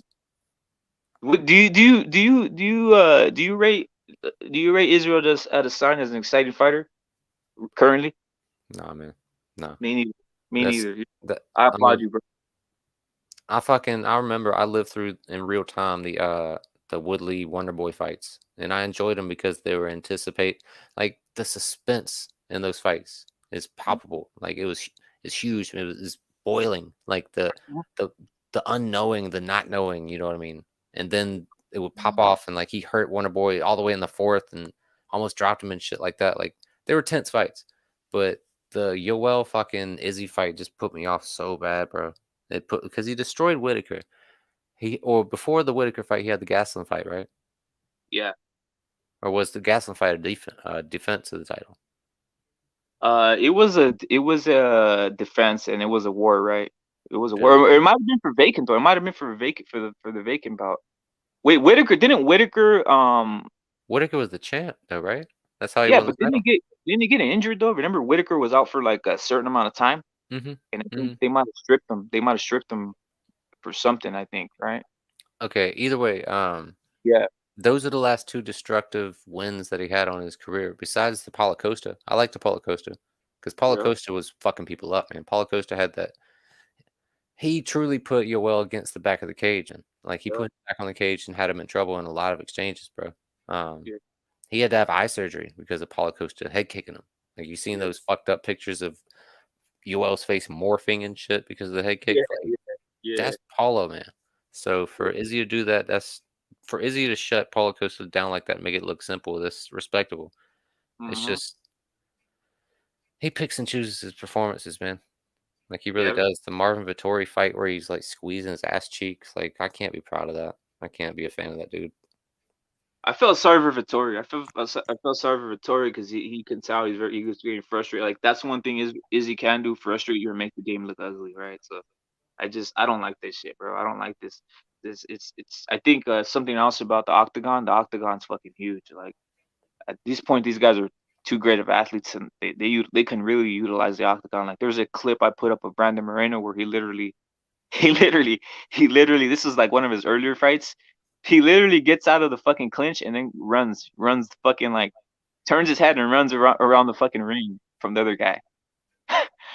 He just turns his head and starts running around the outskirts of the ring to avoid the other guy. And I was like, what the fuck? I was like, the ring is so huge that it might. I don't know. I'd say they might need to shrink it in the future and shit. It's just fucking. They're two good athletes. They're great athletes at this point. It's becoming where the room is going to be too much. That's why the Pride ring was perfect. The Pride ring was perfect. Everything was in the middle, and you had the fucking you had to engage, and also if you didn't engage, they give you the yellow card. I like the yellow card. I approve the yellow card rule, sir. You stall in the fight. Nah. Y'all stand up and you getting a purse deduction, bitch. 10% of your purse is gone. Yeah, bro. Get the fighting. Yeah, I wish they did that on UFC, bro. Bro, Rampage got a yellow card against Kevin Randleman on the ground. He got pissed, dude. He got up and broke Kevin Randleman off with a mean Muay Thai clinch, boom, pow, and then a 2-piece and knocked him the fuck out. Knocked him cold. Yeah, man, I remember that. And, Like, and you know what? I wish boxing would innovate like that or some shit like that, man, because it would help the spectacle. I mean, what the hell, man?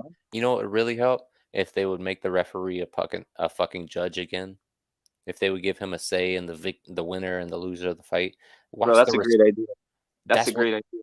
Bro, look at the disrespect for the refs when they call for breaks in the clinch now. They wait for him to fucking physically come break it up. And ain't nobody listening to the ref. You know what I mean? Like, he's an employee now, bro. He's just he's there to clock in and do his job. Like, back in the day, back in the 20s and the 15s, man, it was either a newspaper decision or a referee decision. Uh-huh. So he was the sole judge sometimes, bro. Like, you had to listen to that motherfucker. You had to respect him, man. It's just, and they were all retired pro fighters or former fighters or at least trained. You know what I mean? So they had just superior footwork. Like, they were basically fucking fighters, man. Like, a lot of people nowadays are just assholes who call themselves referees. Like, every referee in the UFC right now just is pure garbage. Herb Chaos Dean, fucking Spitfire, Mark Smith. No, thank you. Wait. I gotta stop you. Thank you for going in on Herb. Herb doesn't get any fucking beef. God. I know. Dude, Get Herb bloodthirsty. He's fucking bloodthirsty, bro. He will stand there and just watch some shit. Like, something happened along the way. He stopped giving a fuck. I'll say something else, right? They kind of went in on Mazzagatti too much. Like, I was like, whatever. He does what he does, but he's not worse than anybody else. They're all this fucking shitty. Like, we're just going on Mazzagatti because it kind of looks kind of corny or whatever, right? But I was like, if you really want to like look at all the referees, they all do like weird shit. They're all kind of corny, some of them, right? Big John McCarthy was about the only one I liked because he literally had an eye for when to stop a fight. I was never dissatisfied with him stopping a fight or not stopping a fight. He's the GOAT. Yep. He's the fucking GOAT. But they really went in on Mazzagatti though, right? Remember Mazzagatti, Yamasaki, both of them, man. And it's like their spirits are coming back, like Sauron coming back to control the land or some shit, infecting fucking Herb Dean's mind, infiltrating his soul and shit, and just causing him to make shit decisions in the midst of a fight. Like, I don't understand, bro. Like, oh, he's out. I never heard one negative word said about. I thought I was the only one thinking this shit in my mind. Keeping it Herb real. Chaos fucking Dean is what we call him over at the MMA Bet Search. Yeah, man. I love that shit. Mergliotta fucked. Oh, and dude, Mergliotta shit the bed in the Holland fight when he had that clash of heads and he let the fight keep going, and then Colin got choked out, and then they stared at the replay for 20 minutes, bro, and they called it a no contest. Like, y'all are all jackasses. Man, who's the one that handled the Aljamain knee? Who's the referee? I don't remember who handled the Aljamain Sterling knee. That shit was a whole joke in itself too, man. I guarantee it's Herb Dean. I guarantee it's her. I'm gonna look it up right now. Yeah, that was a whole joke. And I hate that now Peter Yan's been out of the game for about it's almost gonna come upon a year, right? It's a joke, man. I think Peter Yan was he was on the brink of becoming like literally he was gonna knock out. He was gonna do Aljamain dirty. Like, it's just disgusting, man. And I have nothing against Aljamain. He did what he had to do, right? Like, it's what it is. That's legal. And who knows, if I'm in his shoes, I might do the same type of acting, right? Acting, or I don't know. I can't say it's acting, right? Who knows how it is to take a knee like that? Acting. He's a douche. Yeah, he was on his podcast like 5 days after the fact, talking, like, explaining himself with the belt on camera right next to him. I hate that, bro. That whole thing. Fuck this guy, man. Yeah, man. It was Herb Dean, right? Nah, it was Spitfire. It was Mark Smith. The dude with the coffee complexion, the bald, light skin. I know who he is. Yeah, man, that guy's horrible. Man. Yeah, man. I hope Peter Yan comes back, and I think that's the whole reason. I'm keeping it real. I think that's the whole reason.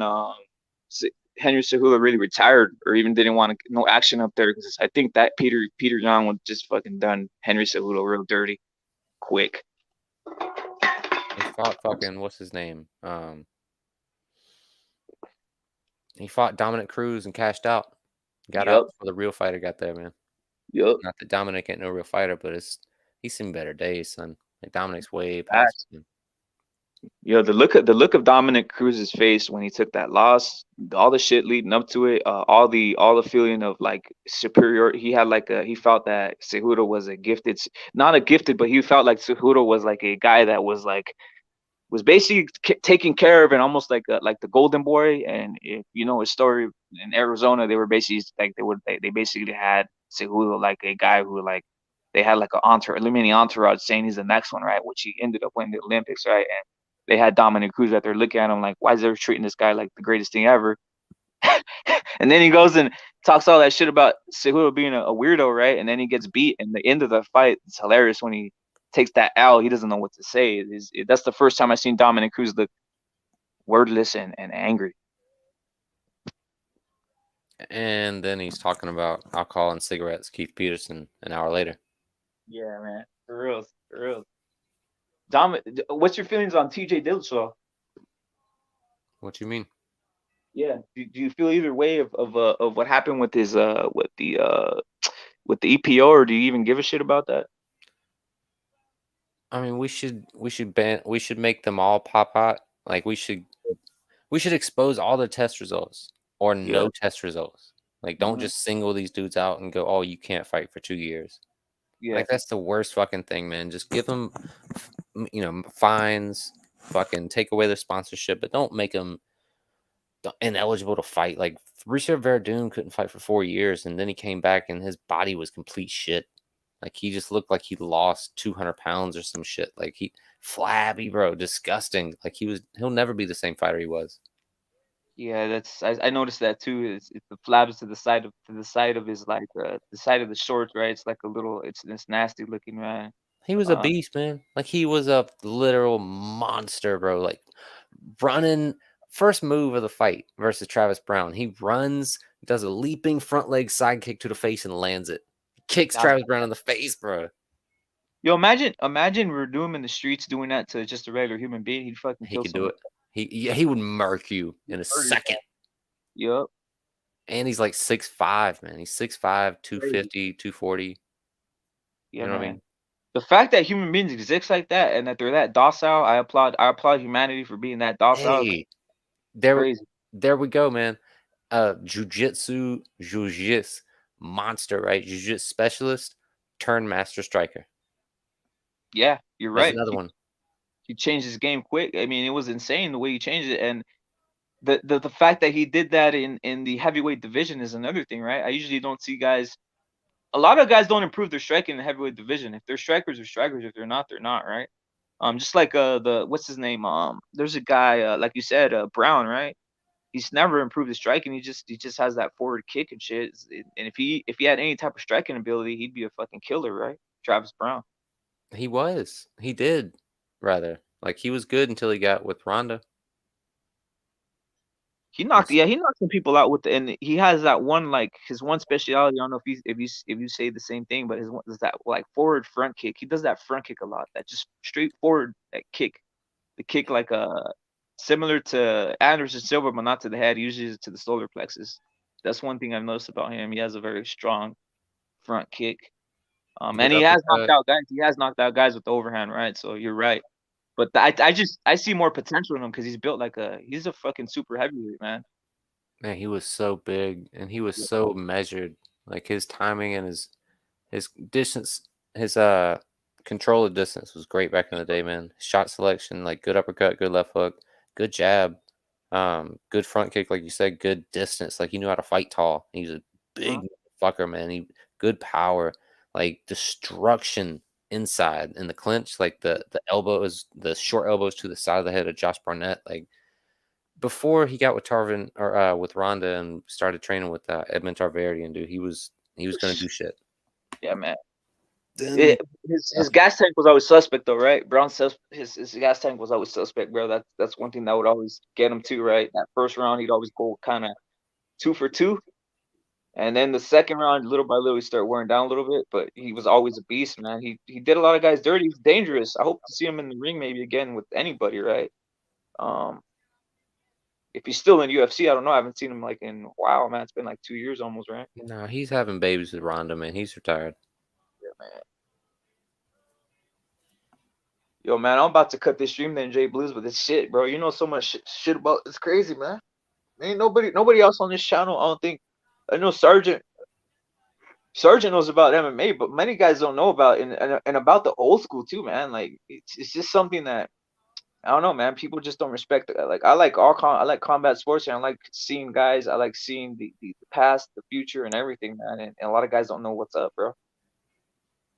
Yeah, well, thanks for having me on, man. I love talking about old school shit. I love old school MMA, kickboxing, Valley Tudo, About a Harry, come on, man.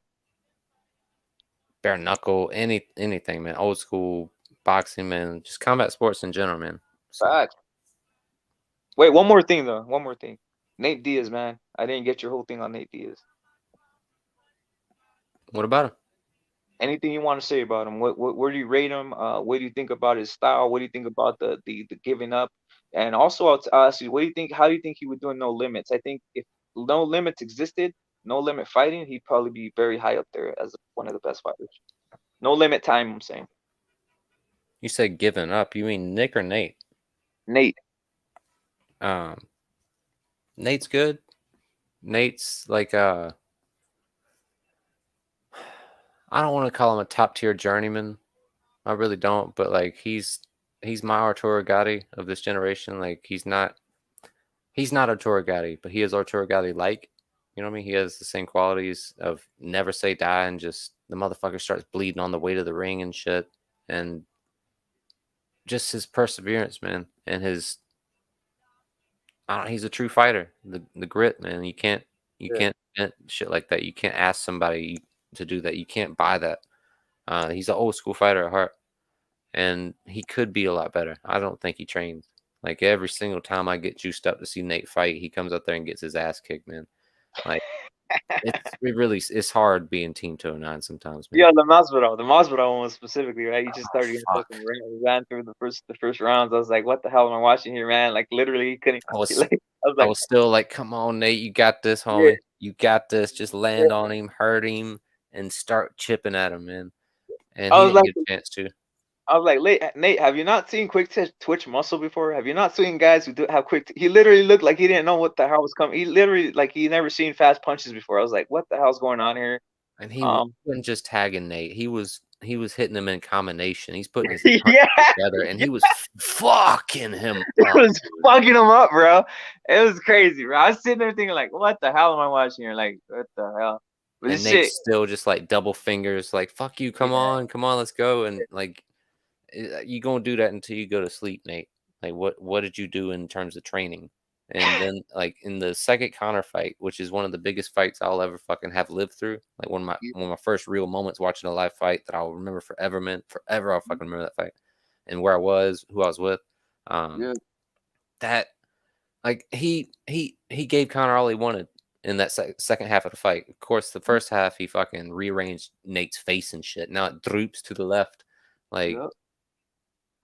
He said he didn't train. He said he had a rib injury and he couldn't get sparring in, yada yada. So the first couple rounds was his sparring, and it's the same story every time. And now with Leon Edwards, he looked like dog shit.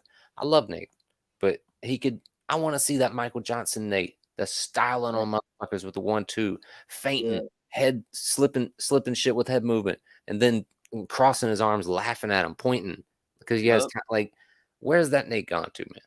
Like, he's just lazy. He smokes too much weed. He needs to fucking put the joint down and start training, man.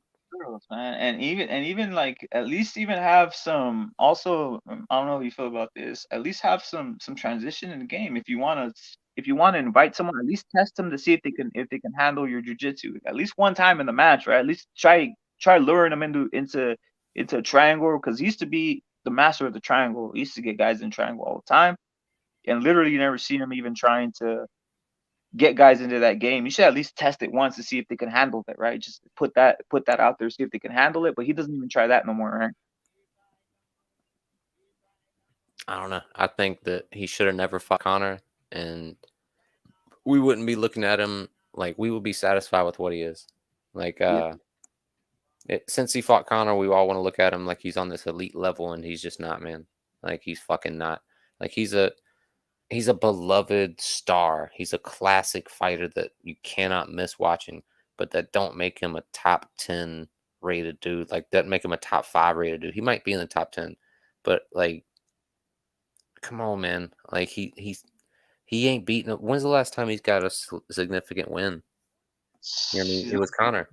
And he's not gonna get. And I'm telling you what, he's not gonna get a significant win because he's only gonna fight guys that are probably elite above about him, just a little bit above. You know what I'm saying? Like he's not. His next fight is not gonna be some guy like who's just like someone's gonna beat up. It's gonna be someone who has a name and someone who has potential to beat his ass again, right? So that's the world he's living in. He's living in the world where he's not gonna get anything.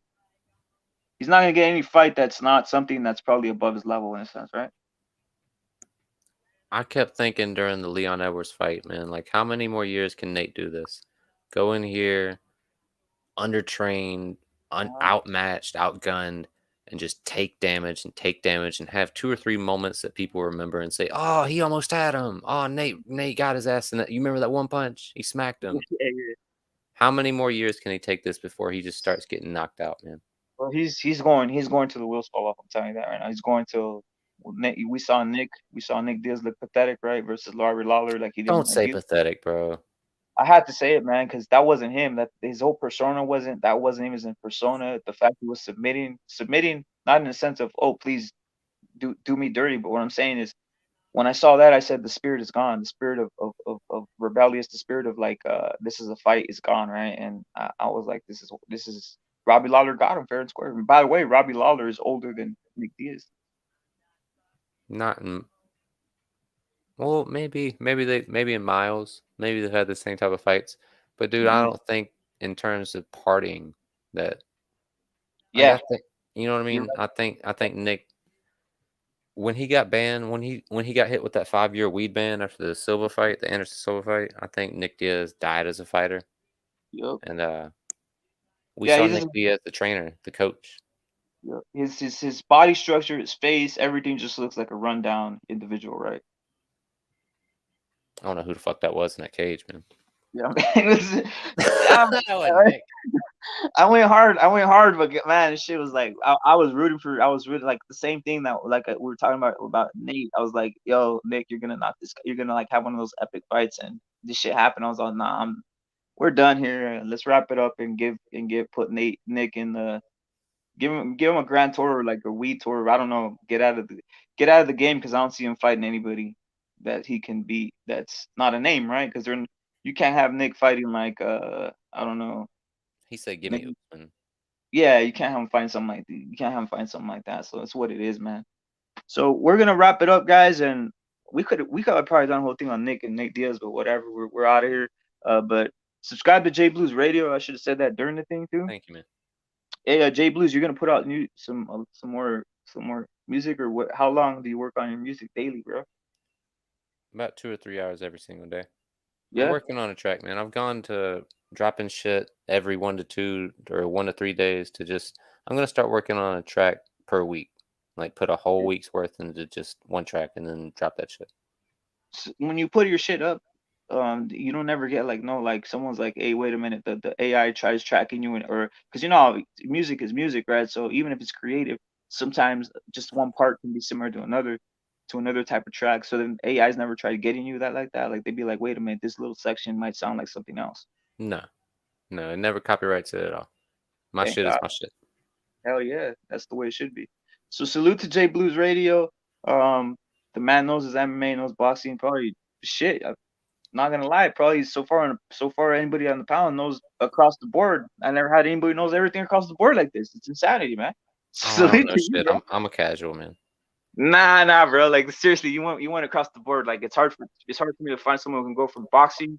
I mean, body, Harry, come on, get out of here. Like guys aren't out here like that, man. So you said it. Fight out, man. What can I say?